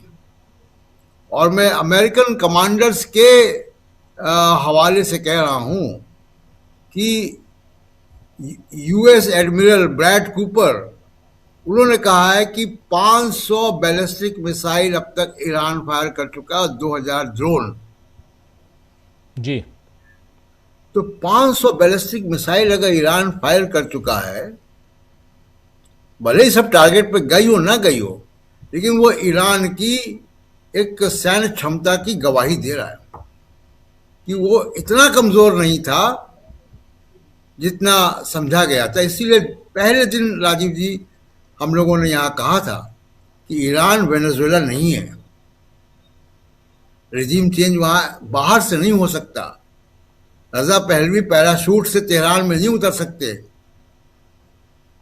ये सब ये लंबी, अब संकेत 5वें दिन के बाद आ रहे हैं कि लड़ाई लंबी खिंचेगी, और लंबी खिंचेगी दोनों तरफ से और परस्पर सबसे दावे होते। बड़ी बात, ट्रंप ने आज साफ साफ मना कर दिया है कि रजा पहलवी नहीं, अगर वहां चेंज भी होगा तो रजा पहलवी नहीं होंगे। ट्रंप ने कहा, यह ट्रंप का बयान है। जी जी, क्योंकि उनको मालूम है कि अंदर क्या हो रहा है उनका। जी जी जी, बिल्कुल वो बिल्कुल जो सही है। एग्जिस्टिंग प्लेयर है उनके बीच ही कंफ्यूजन क्रिएट करना चाहते हैं। अब उसमें वो मुस्तफा खमनई बनते हैं या कोई और बनता है। खबरें आ रही हैं कि सबसे आगे वो हैं मुस्तफा खमनई, ज़्यादा रेडिकल हैं, युवा हैं, और सबसे बड़ी बात यह है कि वो अपने पिता खमनेई के साथ काम कर रहे थे, तो उनको वहाँ की मिलिट्री, वहाँ की IRDA, IRGC, इन सब पे उनका काफ़ी पकड़ है, उनकी समझ है उसको, ऑपरेशंस की। तो इसलिए बड़ा ट्रांजिशन बड़ा स्मूथ होगा। इस वक्त मैं इतना कहना चाहता हूं केवल कि 5वें दिन ये संकेत मिल रहे हैं कि लड़ाई लंबी खिंचेगी, इसकी आर्थिक कॉस्ट, इकोनॉमिक कॉस्ट बढ़ती जाएगी, और इकोनॉमिक कॉस्ट में भले ही भारत के ऊपर मिसाइल नहीं आ रहे हैं, भले ही भारत के ऊपर ऐसे हमले नहीं हो रहे हैं, लेकिन भारत का जो आर्थिक पहलू है उसकी मिसाइल भारत में बराबर आ रही है। वो हमारे स्टॉक मार्केट से दिख रहा है, वो हमारे रुपया, डॉलर के खिलाफ जो रुपया है उस पर दिख रहा है, और हमारे जो तेल का 25 दिन का स्टॉक है हमारे पास जी, तेल का, तो 25 दिन का स्टॉक है। रूस से हम तेल खरीद नहीं सकते, वेनेजुएला से, अमेरिका से तेल आ नहीं सकता, वो आएगा तो उसी जल डमरू से आएगा, हरमुज से ही होके आएगा, पाइपलाइन भारत में है नहीं। तो भारत के लिए एक मुश्किल भरा समय है, और ये इस वक्त जो सबसे सूझबूझ की डिप्लोमेसी होनी चाहिए थी, उसकी कहीं कोई निशानदेही हमको नहीं मिल रही। जी राजीव जी, बिल्कुल बिल्कुल आप सही कह रहे हैं। जो सूझबूझ वाली डिप्लोमेसी होनी चाहिए उसकी निशानदेही नहीं मिल रही है, और यही एक सबसे बड़ा यहाँ पर कारण, एक बड़ा प्रॉब्लम भी इसे कह सकते हैं, ये दिखाई दे रहा है। लेकिन ज़रा अमलेंदु जी, कुछ अपडेट्स और बहुत सारी चीज़ें, दिन भर के अपडेट्स में क्या कुछ है आपके पास आना चाहता हूँ, फिर प्रफुल्ल जी कुछ विश्लेषणों के लिए आपके पास भी आऊँगा। अमलेंदु जी, क्या है? राजीव जी, कई बड़े अपडेट्स हैं। पहला अपडेट तो यही है कि जो तेहरान के प्रार्थना हॉल में इमाम खामेनेई के लिए होने वाला जो विदाई समारोह था उसको अभी टाल दिया गया है, और नया शेड्यूल बाद में जारी किया जाएगा, ये अभी तक आया है। और ब्रेकिंग एक इस समय ये है राजीव जी कि एक और जहाज जो है वो जल रहा है, जिसको ईरान ने निशाना बनाया है, और ब्रिटिश मैरीटाइम ट्रेड सेंटर जो है उसके हवाले से खबर है कि होर्मुज जल डमरू मध्य में पूर्व की ओर जा रहे कंटेनर जहाज को निशाना बनाया गया और वो जल रहा है। IRGC ने कहा है कि इस इलाके में अमेरिकियों की लगातार शरारत और धोखे का नतीजा ये होगा कि इलाके में सभी मिलिट्री और इकोनॉमिक इंफ्रास्ट्रक्चर खत्म हो जाएंगे। इधर जो ईरानी आर्म्ड फोर्स है उसके चीफ है जनरल आमिर, उन्होंने हुंकार भरी है और कहा है कि US को वियतनाम और अफगानिस्तान में हुए नुकसान से भी ज्यादा नुकसान होगा। हम ईरान के लिए अपनी जान दे देंगे, लाखों ईरानी सैनिक अपनी जान कुर्बान करने के लिए तैयार हैं। US को वियतनाम और अफगानिस्तान में हुए नुकसान से भी ज्यादा नुकसान होगा। जो लोग दावा करते हैं कि US को कोई हरा नहीं सकता, वे देखेंगे कि ईरान उन्हें गलत साबित कर देगा। ये है राजीव जी। दूसरा ये कि ये युद्ध जिस तरीके से चल रहा है उसमें इजराइल और अमेरिका जो हमले कर रहे हैं वो अब जो UNESCO द्वारा संरक्षित वर्ल्ड हेरिटेज साइट्स हैं उन पर भी हमले कर रहे हैं। ईरान के विदेश विभाग के प्रवक्ता हैं इस्माइल बाकई, उन्होंने एक वीडियो पोस्ट करते हुए लिखा है कि तेहरान में ऐतिहासिक आर्ग स्क्वायर इलाके पर मिसाइल हमला हुआ है, जिससे गोलिस्तान पैलेस को नुकसान हुआ। ईरान की राजधानी की सबसे यादगार निशानियों में से एक और यूनेस्को वर्ल्ड हेरिटेज साइट है ये, और ईरान के सांस्कृतिक मिटाने को मकसद से किया गया एक घिनौना जुर्म है जो पुराने इतिहास और सभ्यता का केंद्र है ये। और 1954 के Hague convention for the protection of cultural property in the event of armed conflict 1977 additional protocol to the Geneva convention, Rome statute of the international criminal court और स्थापित इंटरनेशनल कानून के तहत US और इजराइल द्वारा ईरान की ऐतिहासिक जगहों और सांस्कृतिक विरासत पर जानबूझकर किया गया कोई भी हमला इंटरनेशनल मानवीय कानून का गंभीर उल्लंघन है और यह एक खुला युद्ध अपराध है। ये इस्माइल बाकई जो है ईरान के विदेश विभाग के प्रवक्ता, उनका कहना है राजीव जी।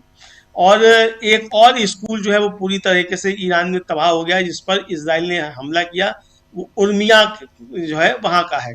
और IRGC जो है उसने दावा किया है कि रिवोल्यूशनरी गार्ड की नेवी ने आज सुबह कतर में वेस्ट एशिया में अमेरिकी स्ट्रेटेजिक रडार EPS 132 को नष्ट कर दिया। इधर एक अपुष्ट वीडियो वायरल हो रहा है और उसमें ये कहा जा रहा है, और वो ईरानी मीडिया आउटलेट ने उसको जारी किया है, जो सूडान की आर्मी है उसके कमांडर जो है वो कह रहे हैं कि अगर अमेरिका और इजराइल ने ईरान में ज़मीनी सेना भेजी तो हम भगवान की कसम खाते हैं कि हम अपने ब्रिगेड जो है वहां लड़ने के लिए भेजेंगे। हालांकि खुद जो है सूडान जो है वो इस समय घिरा हुआ है राजीव जी, अंदरूनी युद्ध में वहां भी गृह युद्ध छिड़ा हुआ है, और वहां सेना और वहां की जो सैनिक बल है RSF, उसके बीच में वहां संघर्ष छिड़ा हुआ है। लेकिन अगर ये सही है तो इसका मतलब कि नई दावत जो ट्रम्प साहब एक तरीके से दे रहे हैं। दूसरा राजीव जी, एक जो बहुत बड़ी बात है, वो बड़ी बात ये जिसका आपने जिक्र भी किया था, और वो ये है कि यूएस के एक आर्मी के पूर्व कर्नल हैं, उन्होंने स्वीकार किया है कि हमारे सारे बेस जो हैं मध्य पूर्व में वो तबाह हो गए हैं और ईरान ने उनको अच्छे से तबाह कर दिया, ये उनका कहना है। और ये है कर्नल डगलस मैकग्रेगर, और इन्होंने एक अमेरिकी चैनल पर मैट गेट्स शो है एक, उसमें कहा कि हमारे बेस तबाह हो गए। और जो इन्होंने राजीव जी आगे बात कही है बहुत गंभीर है, उसका आपने 4 बजे जब आपने ब्रेकिंग किया था उसका आपने जिक्र भी किया था कि चीन और रूस जो है वो सैटेलाइट इंटेलिजेंस दे रहे हैं ईरान को, हमारे सभी बेस तबाह हो गए हैं, हमारे हार्बर इंस्टॉलेशन तबाह हो गए हैं। हमें असल में, अब देखिए ये जो है ये बहुत महत्वपूर्ण है, हमें असल में भारत और भारतीय पोर्ट्स पर निर्भर रहना पड़ रहा है जो आइडियल से कम है। और मुझे लगता है कि ईरान हमारी निराशा के लिए बहुत बहुत अच्छा कर रहा है। तो क्या अब इसकी कोई पुष्टि राजीव जी नहीं है कि क्या वास्तव में भारत के पोर्ट्स का इस्तेमाल जो है वो इजराइल के लिए किया जा रहा है? प्रधानमंत्री जो तमाम मुल्कों से बात कर रहे हैं खाड़ी के, तो क्या बात कर रहे हैं इसकी भी कोई जानकारी इस तरीके से साफ तौर पर नहीं आई है। अगर ऐसा हो रहा है तो ये एक गंभीर चिंता का विषय है कि भारत के पोर्ट्स का इस्तेमाल आखिर क्यों किया जा रहा है। प्रशांत जी बता रहे थे कि जो ईरान का जहाज था जिसने हिंद महासागर में जिसपे इजराइल ने हमला किया, और श्रीलंका की जो नेवी है उसने जाकर वहां से 30 लोगों को निकाला है और वो जहाज डूब रहा है। तो वो जहाज जब यहाँ आया हुआ था तो यहाँ हमारे क्षेत्र में कैसे हमला हुआ, इस पर भारत सरकार ने कोई अभी तक प्रतिक्रिया क्यों नहीं दी कि हमारे क्षेत्र में हमला क्यों किया गया। आपने हमारे हवाई क्षेत्र में अगर हमला किया है तो आपने इस पे हमला कैसे किया? आपका झगड़ा वहां चल रहा है, वहां आप कीजिए। तो ये राजीव जी बहुत खतरनाक संकेत जो है मिल रहे हैं। इधर ट्रंप जो है बुरी तरीके से राजीव जी फंस गए हैं अपने ही देश में, क्योंकि अब उनको सैंक्शन कराना है धन इसमें हमला करने के लिए। और जिस तरीके से तबाही हुई है, और जो एक वहां का जो सबसे बड़ा राडार था, और बताया जाता है कि वो $9 बिलियन का उस पर खर्च था, और वो रडार जो है वो एक छोटे से ईरान के ड्रोन ने पूरे तरीके से तबाह कर दिया है। और उसके बाद एकदम इनका पूरा सिस्टम जो है वो खत्म हो गया है। इसकी जो एयर डिफेंस सिस्टम है वो पूरी तरीके से खत्म हो गया है। और इसीलिए कल जब हम लोग राजीव जी ब्रेकिंग कर रहे थे हमने चर्चा की थी, और इसमें न्यूज पॉइंट में भी हमने चर्चा की थी कि अब वहां जो साउथ कोरिया में लगे हुए हैं एयर डिफेंस सिस्टम, उनको वहां से उखाड़ कर ले जाया जा रहा है साउथ ईस्ट में। अब समझ में आया कि वो वहां से क्यों हटाए जा रहे हैं साउथ कोरिया से, और वहां क्यों ले जाए जा रहे हैं, क्योंकि मिडिल ईस्ट में एकदम तबाह हो चुका है अमेरिका का एयर डिफेंस सिस्टम। और इजराइल ने खुद स्वीकार किया है कि जो अच्छा एक बीच राजीव जी 2 खबरें हैं और वो बड़ी महत्वपूर्ण है, और खबरें हालांकि पुरानी है, लेकिन जो खबर है वो खबर ये है कि पहले ये हमला करने की तैयारी जनवरी में थी, लेकिन नेतन्याहू ने ट्रंप से कहा कि जनवरी अभी हमला मत कीजिए, अभी बातों में उलझाए रखिए, क्योंकि हमारे पास जो अभी इंटरसेप्ट करने की क्षमता है वो केवल 500 मिसाइल को इंटरसेप्ट करने की क्षमता है। तो इसलिए हमको वो आपकी मदद चाहिए कि आप अपना एयर डिफेंस सिस्टम दीजिए और इसको इंटरसेप्ट करने की हम करें। जब ये वहां एयर डिफेंस सिस्टम और पहुंचा दिया गया इजराइल में, और जब ये हो गया कि ठीक है पहुंच गया है, तब हमला किया गया। लेकिन ईरान जो था इसके लिए तैयार था, उसे लग गया था कि ये बातों में उलझा रहे हैं और करना इनको हमला ही है, चूंकि पहली बार भी ये कर चुके थे। तो खामेनेई की मौजूदगी में ही पूरा वहां जो मिलिट्री सिस्टम था उसको डिसेंट्रलाइज कर दिया गया, और वहां जो 23 बताई जाती हैं कि कंपनियां हैं जिला स्तर की, उनके सबके चीफ जो थे उनको कहा गया कि आपको किसी भी परिस्थिति में कुछ होता है तो ऊपर से कोई आज्ञा लेने की आवश्यकता नहीं, आप तुरंत रिटेलिएट करेंगे। और यही हुआ कि जब खामेनेई के ऊपर हमला हुआ उसके 1 घंटे के बाद ही पूरे ईरान से हमले जो थे वो पूरे मध्य पूर्व में राजीव जी होने लगे। तो यानी ईरान की तैयारी पूरी है, लंबी है, ये खबरें इस समय आ रही हैं। और अब क्या अमेरिका टिक पाएगा इस जंग में, ये बहुत बड़े सवाल पैदा हो रहे हैं। जिस तरीके से स्पेन के राष्ट्रपति पेड्रो सांचेज ने वहां की संसद में कहा, उन्होंने वीडियो जारी किया, उसके बाद अंग्रेजी में ट्वीट भी किया और कहा कि नो वार, और साफ तौर पे कहा कि भाई आपने हमको फंसाया था इराक में ले जाकर 23 साल पहले, उसके हम नतीजे देख चुके हैं और युद्ध किसी हाल में नहीं। कीर स्टारमर जो है वो फिर उन्होंने संसद में कहा है कि मेरी जिम्मेदारी है कि मैं अपने देश के नागरिकों की रक्षा करूं, हम किसी युद्ध में नहीं फंसेंगे। ये जिस तरीके से अब चीजें उठ रही हैं, तो जो अमेरिका के अब तक सहयोगी समझे जाते थे, उसमें केवल जर्मनी के अलावा कोई भी अब साथ में ट्रंप के दिखाई नहीं पड़ रहा है। अब सवाल यह है कि अगर वहां की कांग्रेस यानी संसद जो है अगर धन सैंक्शन नहीं करती है तो ट्रंप इस युद्ध को आगे कैसे लड़ेंगे। और ये साफ तौर पे कहा जा रहा है, वहां के तमाम सांसद कह रहे हैं कि ये युद्ध ट्रंप का अपना निजी युद्ध है और ये नेतन्याहू के लिए युद्ध लड़ा जा रहा है, इसका अमेरिका से कोई लेना देना नहीं है और अमेरिका के लोग इस युद्ध को लड़ना नहीं चाहते हैं, क्योंकि ईरान से हमको कोई खतरा नहीं है। तो राजीव जी, अब जो अमेरिका की अंदरूनी राजनीति है उसमें भी ट्रंप जो है बुरी तरीके से फंसते हुए नजर आ रहे हैं। जी, ट्रंप बुरी तरह से फंसते हुए नजर आ रहे हैं। अमेरिका की इंटरनल जो सियासत है उसकी बात हम लगातार कर रहे हैं, लेकिन ट्रंप यहां अगर फंस रहे हैं तो फिर ये युद्ध किस दिशा में जाएगा, इस पर भी चर्चा होनी चाहिए। प्रफुल्ल कोलखियान जी, आपसे इसी से चर्चा की शुरुआत करना चाहता हूं कि अगर ट्रंप, और क्योंकि ये लगातार अलग अलग ढंग से भारत का रोल आने वाले समय में पता चलेगा, लेकिन जरा ट्रंप के रोल और जब वो फंस रहे हैं तो फिर ये युद्ध किस दिशा में? सभी को अभी अमलेंदु सर ने बिल्कुल ठीक ही कहा कि ये जो upgraded early warning radar system जो इनका था, जो क्षतिग्रस्त हो गया है, तो आकाश तो इनका सुरक्षित हो गया है, UEWR, तो उसके वो काफी ये क्षति पहुंची है। और ये जिस ढंग से इनके जो जेट गिराए गए हैं उससे भी इनको एहसास हो गया है कि ईरान उतना कमजोर नहीं है। और यह बात भी बिल्कुल सही जो अमलेंदु सर ने कहा उसके संदर्भ से भी, और तो लगातार दिन भर अपना डीबी लैब पर चल रहा है उसके निष्कर्ष पे, ये राजनीतिक रूप से घिर गए, चारों तरफ घिर गए हैं। चारों तरफ घिरने का मतलब होता है राजनीतिक रूप से घिर गए हैं, ट्रंप महोदय अकेले पड़ गए हैं, और दूसरी तरफ से आर्थिक रूप से भी काफी क्षति हो रही है, नैतिक और सैनिक रूप से भी काफी घिर गए हैं।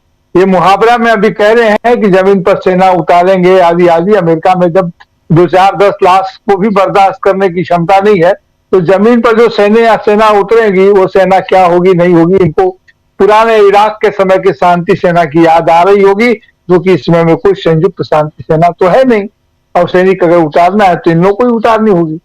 लेकिन एक दूसरे खतरे भी यहाँ पर काफी है जो ईरान को सही का समझने कि ईरान को जितना कमजोर समझा गया था उतना कमजोर ईरान निकला नहीं। ईरान के लोग, ईरानियंस एक बहादुर कौम के रूप में सामने उभर करके आए हैं, जो अपनी शहादत का बदला लेना जानते हैं।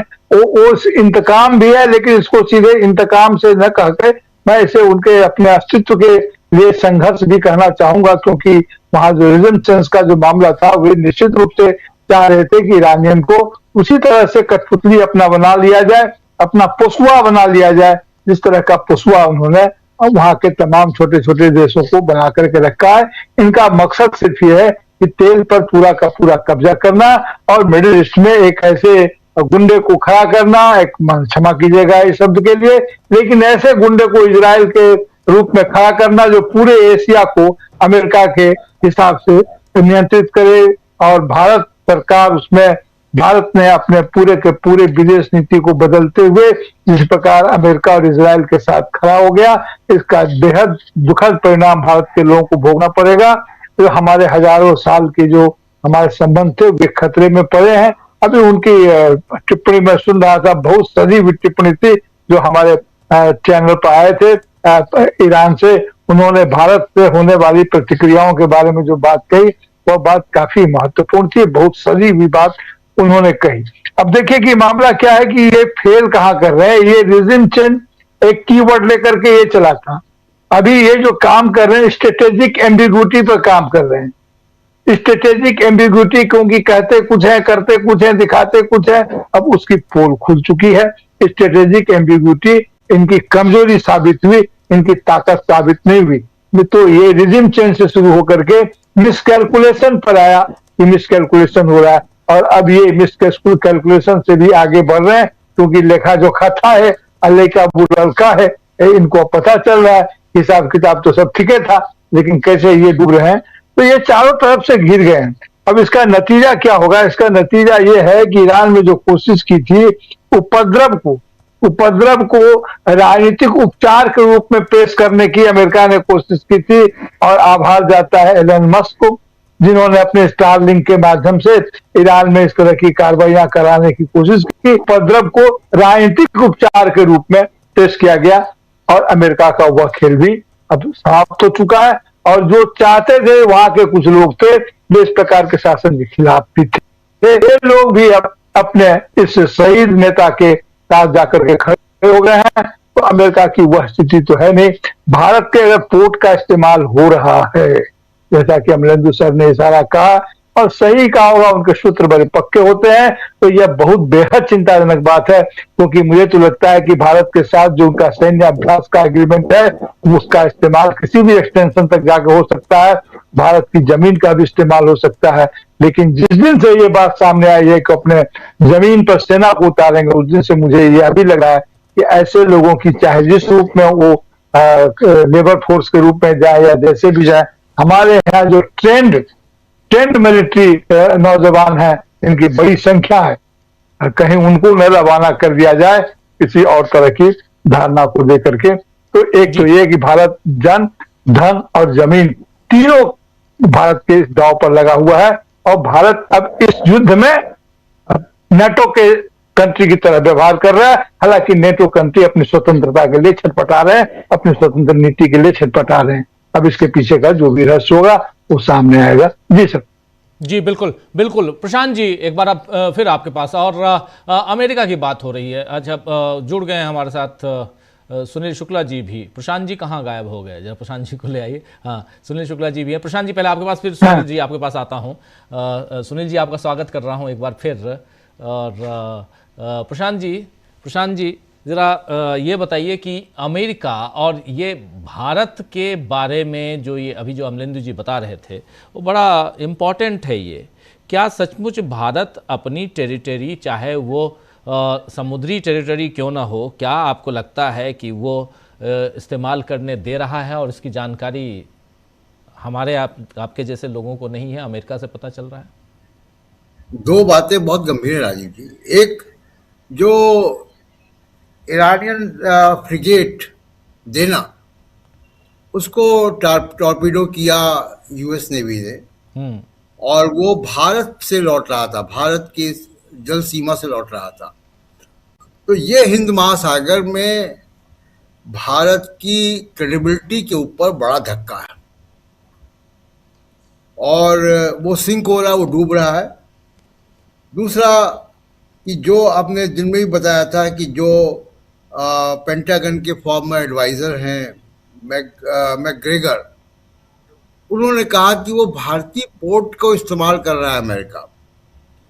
ये एक बड़ा गंभीर आरोप है या खुलासा है कि भारत ऐसा कैसे होने दे रहा है। मुझको याद है कि वाजपेयी जी ने मना कर दिया था बहुत साफ कि हमारी पार्लियामेंट तैयार नहीं होगी। तो इस पूरे मसले पे भारत की स्थिति डिप्लोमेटिकली वर्ल्ड में, जो देश आपके साथ ऑपरेशन सिंदूर में नहीं खड़े हुए, जो आपके साथ गैलवन में नहीं खड़े हुए, वो उनको आप फोन कर रहे हैं, वो बता रहे हैं माई ब्रदर।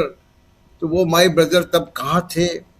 उसके बाद आप देखिए कि भारत की समुद्री सीमा के पास अमेरिका जो है वो जहाज गिराता ईरान का। अब अमेरिका पेंटागन के जो एडवाइजर हैं वो दावा कर रहे हैं कि इंडियन पोर्ट इस्तेमाल हो रहे हैं। भारत का रुपया जो है वो 92 रुपये हो गया। भारत का स्टॉक मार्केट डूब रहा है। भारत के पास 25 दिनों का तेल है। भारत के जहाज फंसे हुए हैं हॉर्मुज़ जल डमरू में। तो भारत के ऊपर तो बहुत इम्पैक्ट पड़ रहा है इस युद्ध का। और भारत सरकार अपने नए मित्रों को, नए अलाइज इजराइल के साथ, इजराइल के अलाइज के साथ रोज मोदी जी फोन पे बात कर रहे हैं। जयशंकर जी खामोश हैं, पर्दे के पीछे हैं। विदेश मंत्री जो इस मामले पे आप देखिए कि जो लोग इन्वॉल्व कंट्रीज हैं, चाहे वो यूरोप हो, चाहे वो ईरान हो, चाहे वो अमेरिका हो, उनके विदेश मंत्री रोज दिन भर में 2 बार प्रेस कॉन्फ्रेंस कर रहे हैं। हमारे साहब कहाँ हैं? तो एक तो ये बात। दूसरी बात की देखिए, यूरोप का मसला ट्रम्प खुद कह चुके हैं कि यूरोप मेरे साथ नहीं है पूरी तरीके से। म्यूनिख सिक्योरिटी कॉन्फ्रेंस में यूरोप ने अपना रास्ता अलग करने का एक दिशा डायरेक्शन तय कर लिया है कि वो अमेरिका से इंडिपेंडेंट सिक्योरिटी, अमेरिका से इंडिपेंडेंट डेटा सॉवरेनिटी, अमेरिका से इंडिपेंडेंट फाइनेंस सिस्टम की तरफ बढ़ रहा है। अब वो अमेरिकन अम्ब्रेला का हिस्सा नहीं है। ये म्यूनिख सिक्योरिटी कॉन्फ्रेंस में तय हो गया है। धीमे धीमे अब इसको हम इस पर देखेंगे कि कैसे कड़ियां आगे बढ़ती है। उसकी पहली बानगी हमको इस युद्ध में दिखाई दे रही है कि नेटो साथ में नहीं है, यूरोप साथ में नहीं है। और एक आखिरी बात कि जो ट्रम्प साहब, जो आपका सवाल था, देखिए ट्रम्प अभी प्रफुल्ल जी कह रहे थे, मैं भी कह रहा हूं दोबारा इस बात को कि ट्रम्प अब रिजीम चेंज की बात करना बंद कर देंगे। अब उन्होंने रजा पहलवी से अपने हाथ खींचे, वो रिजीम चेंज की बात करना बंद कर देंगे। ट्रम्प अगर इतना ही रिसोर्सेस और इतनी ताकत अगर वो ग्रीनलैंड में लगाते तो शायद उनकी मेगा कंस्टिट्यूंसी को का पे असर नहीं पड़ता। यूरोप से संबंध तो खराब होते उनके, लेकिन उनकी अपनी कंस्टिट्यूंसी बच जाती। ये तो आप नेतन्याहू को सत्ता में बने रहने की लड़ाई लड़ रहे हैं। अमेरिकी कॉफिन्स के कीमत पे, अमेरिकी सोल्जर्स की जान की कीमत पे छह कॉफिन्स जा चुके हैं जी। तो ट्रम्प साहब वहां पे जो है इसलिए फंसे हुए हैं। और जैसे जैसे ये लंबा वॉर खिंचेगा, जिसकी कि पूरा आज 5वें दिन मैं ये कह सकता हूं कि 2 चीजें बहुत स्पष्ट तौर पे, एक सत्ता परिवर्तन जो जैसा अमेरिका चाहता है वैसा ईरान में नहीं होने जा रहा है, पहली बात। दूसरी बात, ये लड़ाई लंबी खिंचेगी, और लंबी खिंचेगी तो लड़ाई के तमाम सारे आर्थिक और दूसरे पहलू जो है आएंगे, जिसमें भारत में भी इम्पैक्ट होगा। जी सुनील शुक्ला जी, आपके पास आना चाहता हूं। और यहाँ सवाल यही है, सबसे बड़ा सवाल, कि अमेरिका अब कहाँ है? और इन सब के बीच भारत से जाते हुए ईरानी जहाज पर पानी के नीचे से पनडुब्बी के जरिए टॉर्पीडो करना, 180 लोग सवार थे उस पर, 180, 32 बचाए गए हैं, 100 से ज़्यादा मारे जा चुके हैं। अमेरिका ने इसकी जिम्मेदारी ले ली है खुशी खुशी। वार डिपार्टमेंट ऑफ अमेरिका ने प्रेस कॉन्फ्रेंस कर ली उन लोगों ने, और विजुअल भी जारी कर दिया है। और श्रीलंका ने काफ़ी नाराज़गी जताई है। हिंद महासागर की घटना है, ये अपने आप में एक अलग पहलू, इसलिए क्योंकि ये हिंद महासागर वो भी भारत से निकल के श्रीलंका की तरफ बढ़ते हुए, और अमेरिका का हमला, इसको कैसे देखा जाए? क्योंकि ये भारत की जो अभी बता रहे थे प्रशांत जी कि हम अपनी टेरिटरी में अगर सुरक्षा मुहैया नहीं करा रहे हैं, ये तो फिर अपने आप में बहुत अलग तरह की घटना हो गई। इस पर आपकी टिप्पणी, और टिप्पणी अमेरिका कहाँ है उस पर भी।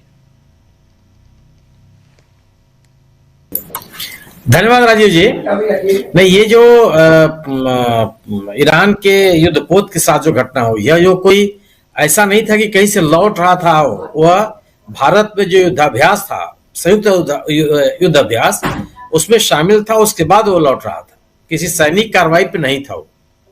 और उस नौसैनिक युद्धाभ्यास में कई देश शामिल थे।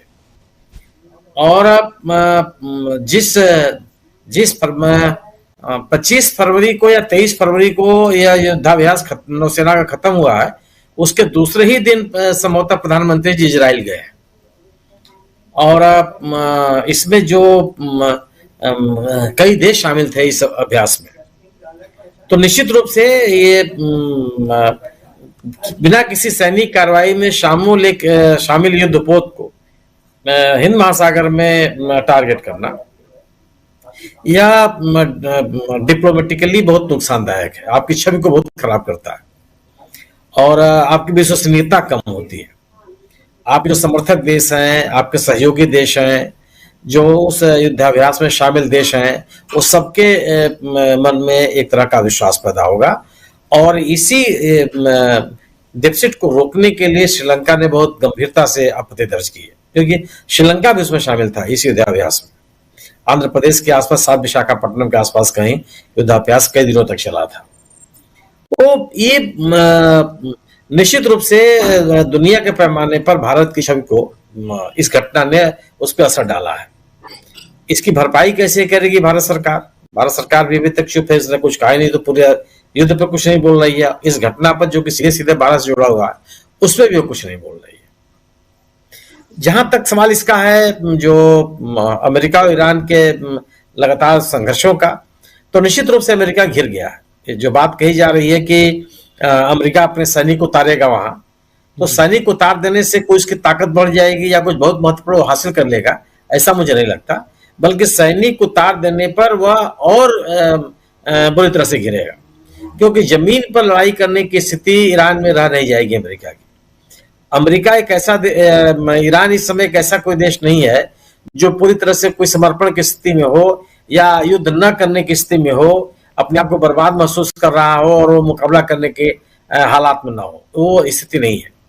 वहां का पूरा आम आदमी भी इस युद्ध में अपनी सरकार के साथ है और जो एक पश्चिमी मीडिया के द्वारा एक माहौल बनाया जाने की कोशिश की जा रही है कि इस युद्ध के कारण से जो वहां की हुकूमत है उसके खिलाफ आम आदमी है, वो ऐसा बिल्कुल नहीं है। तो भले वो सैनिक उतारने की बात कर रहे हों, लेकिन मुझे संभव दिखाई नहीं पड़ता हो। वजह इसकी मैं मानता हूं कि अभी जब केवल हवाई हमले हो रहे हैं, इस हमले में ही 1 दर्जन से अधिक लोगों के मारे जाने की, अमेरिका में सैनिकों के मारे जाने की बात कही जा रही है। हालांकि अमेरिका भी 6 लोगों को ही स्वीकार कर रहा है, इससे ज्यादा की संख्या स्वीकार नहीं कर रहा है। लेकिन अमेरिका एक ऐसा देश है जहां एक आदमी की भी जान चली जाती है तो वहां प्रतिक्रिया होने लगती है। 6 लोगों की संख्या को स्वीकार कर रहे हैं और जिस तरह के उस घटना को लेकर के लोगों की प्रतिक्रियाएं आ रही हैं, वह ट्रंप सरकार के लिए चिंता का विषय है। और इसका ये भी है कि युद्ध को लेकर के जो अलग अलग खेमों से अलग अलग बयान आ रहा है, हर व्यक्ति वहां पे ट्रंप की भाषा नहीं बोल रहा है। युद्ध को लेकर के तमाम नेताओं के अलग अलग राय है और ढेर सारे जो विश्लेषक हैं वह भी इस युद्ध के खिलाफ दिखाई पड़ते हैं। लेकिन ये मेरा अपना ये मानना है कि इससे ट्रंप के ऊपर कोई असर नहीं पड़ने वाला है और ट्रंप जैसा व्यक्ति जो चाह रहा है वो कर रहा है, और वो ईरान के इस लड़ाई को तभी खत्म करेगा जब उसके अपने सैनिक मारे जाएंगे, उनके सैनिकों का नुकसान होगा। बाकी जो एक नैरेटिव बनाने की कोशिश की जा रही है कि ईरान जो अन्य देश हैं खाड़ी की, उन पे हमला कर रहा है, तो वो कोई बहुत जायज आपत्ति नहीं है। सवाल है कि अगर आप अपनी जमीन अमेरिका को सैनिक कार्रवाई के लिए उपलब्ध कराएंगे तो आपके खिलाफ ये कार्रवाई होगी, इससे आप बच नहीं सकते और ईरान को इसके लिए रोका नहीं जा सकता।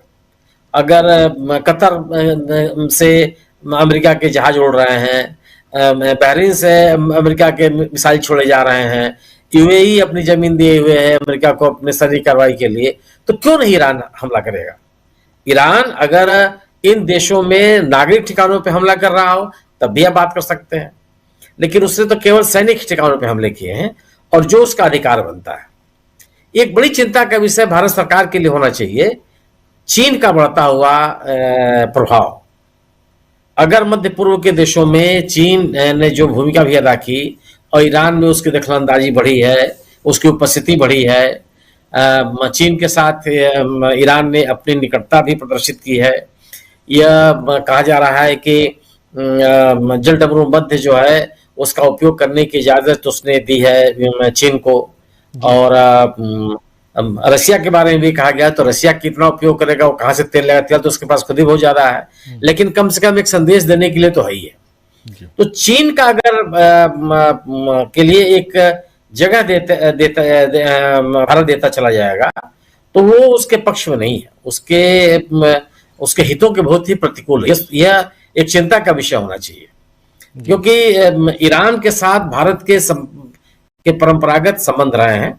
ईरान हर मौके पर भारत के साथ खड़ा रहा, अंतर्राष्ट्रीय मंचों पर भी वो भारत का समर्थन करता रहा है।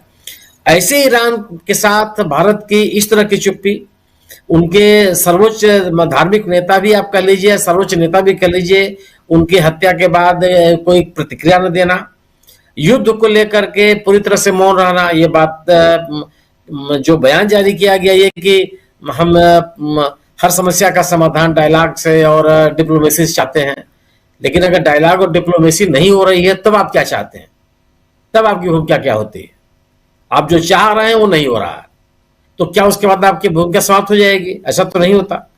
तो ये जो एक अंतर्राष्ट्रीय राजनीति में भारत के अपने कदमों से एक तरह का वैक्यूम क्रिएट हुआ और उसमें चीन की मजबूत दखलंदाजी हुई, यह एक और चिंता का विषय होना चाहिए, क्योंकि पश्चिम एशिया में चीन की उपस्थिति भारत के लिए चुनौती होगा कि आखिर फिर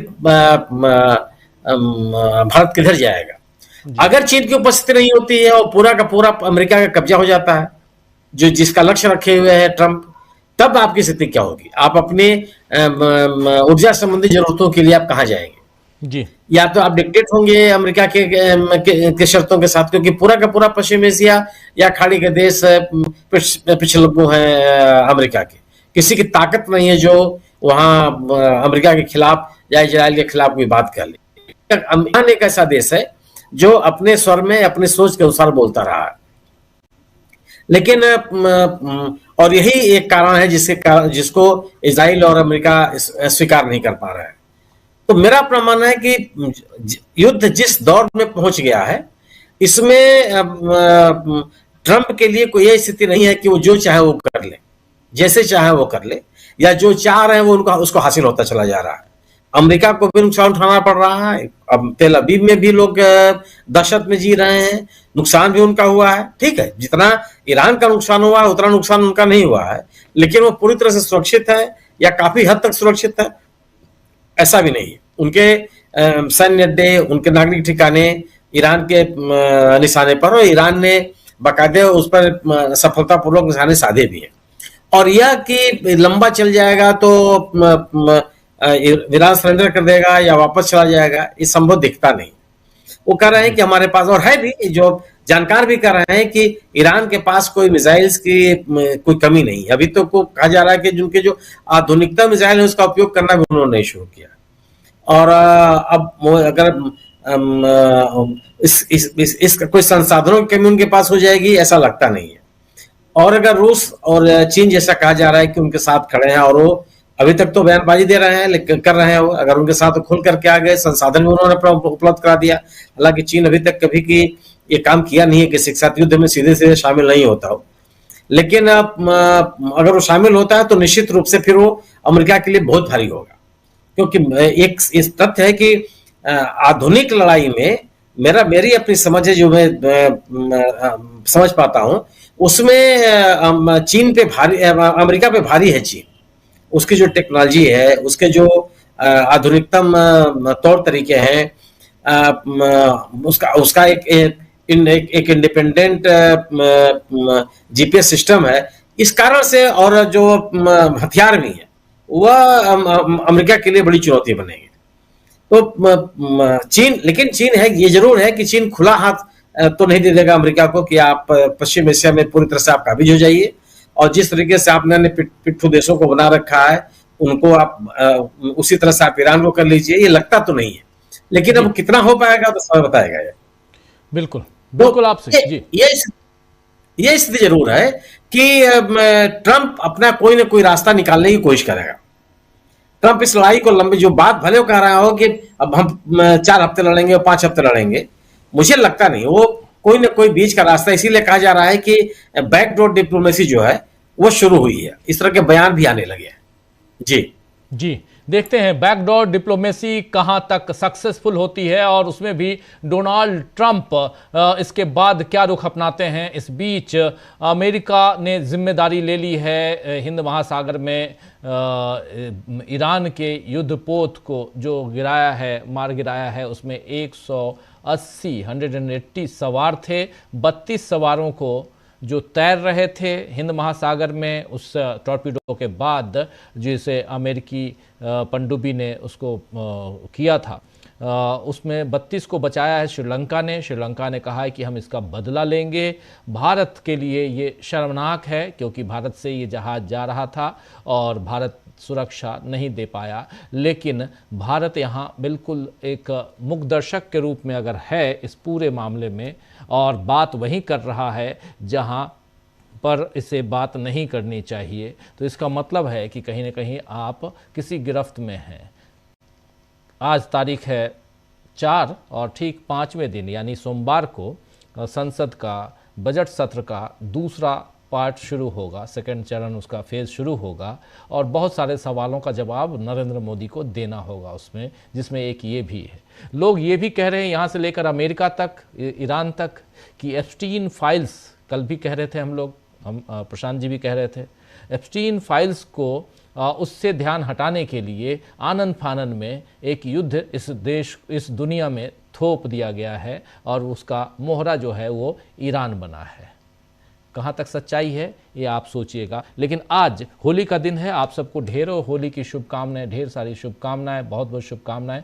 इस चर्चा को यहीं समाप्त करने की इजाज़त चाहता हूं, बहुत समय हो गया है इसलिए सेकंड राउंड नहीं आ रहा हूं कुछ साथियों के पास, सुनील जी आपके पास और प्रफुल्ल जी आपके पास, अमलेंदु जी आपके पास, लेकिन बहुत महत्वपूर्ण चर्चा आज हम लोग कर रहे थे। बहुत बहुत शुक्रिया सुनील जी, बहुत बहुत शुक्रिया प्रशांत जी, बहुत शुक्रिया प्रफुल्ल जी और बहुत बहुत शुक्रिया अमलेंदु जी। साथ में रिजवी साहब जुड़े थे उधर सीधे ईरान से हमारे साथ, उनसे भी खुलकर बहुत सारे सवालों का जवाब उन्होंने दिया है, खुलकर दिया है, खुलकर सवाल पूछे गए, सवालों का जवाब दिया और फिर आगे भी जोड़ेंगे हम लोग उनसे भी। तो बहुत बहुत शुक्रिया आप तमाम साथियों, आप सबका भी। बख्तावर साहब हमारे साथ हैं, सत्यहरी हमारे साथ में है, सतीश पटेल साहब साथ में जुड़े हुए हैं, बख्तावर जी, और संजय सहगल साहब हैं, सभी दोस्तों को गुड नाइट लिख रहे हैं। कुर्बान अली साहब भी हैं, आई लव ईरान लिख रहे हैं, और देवेंद्र चटर्जी साहब गुड नाइट।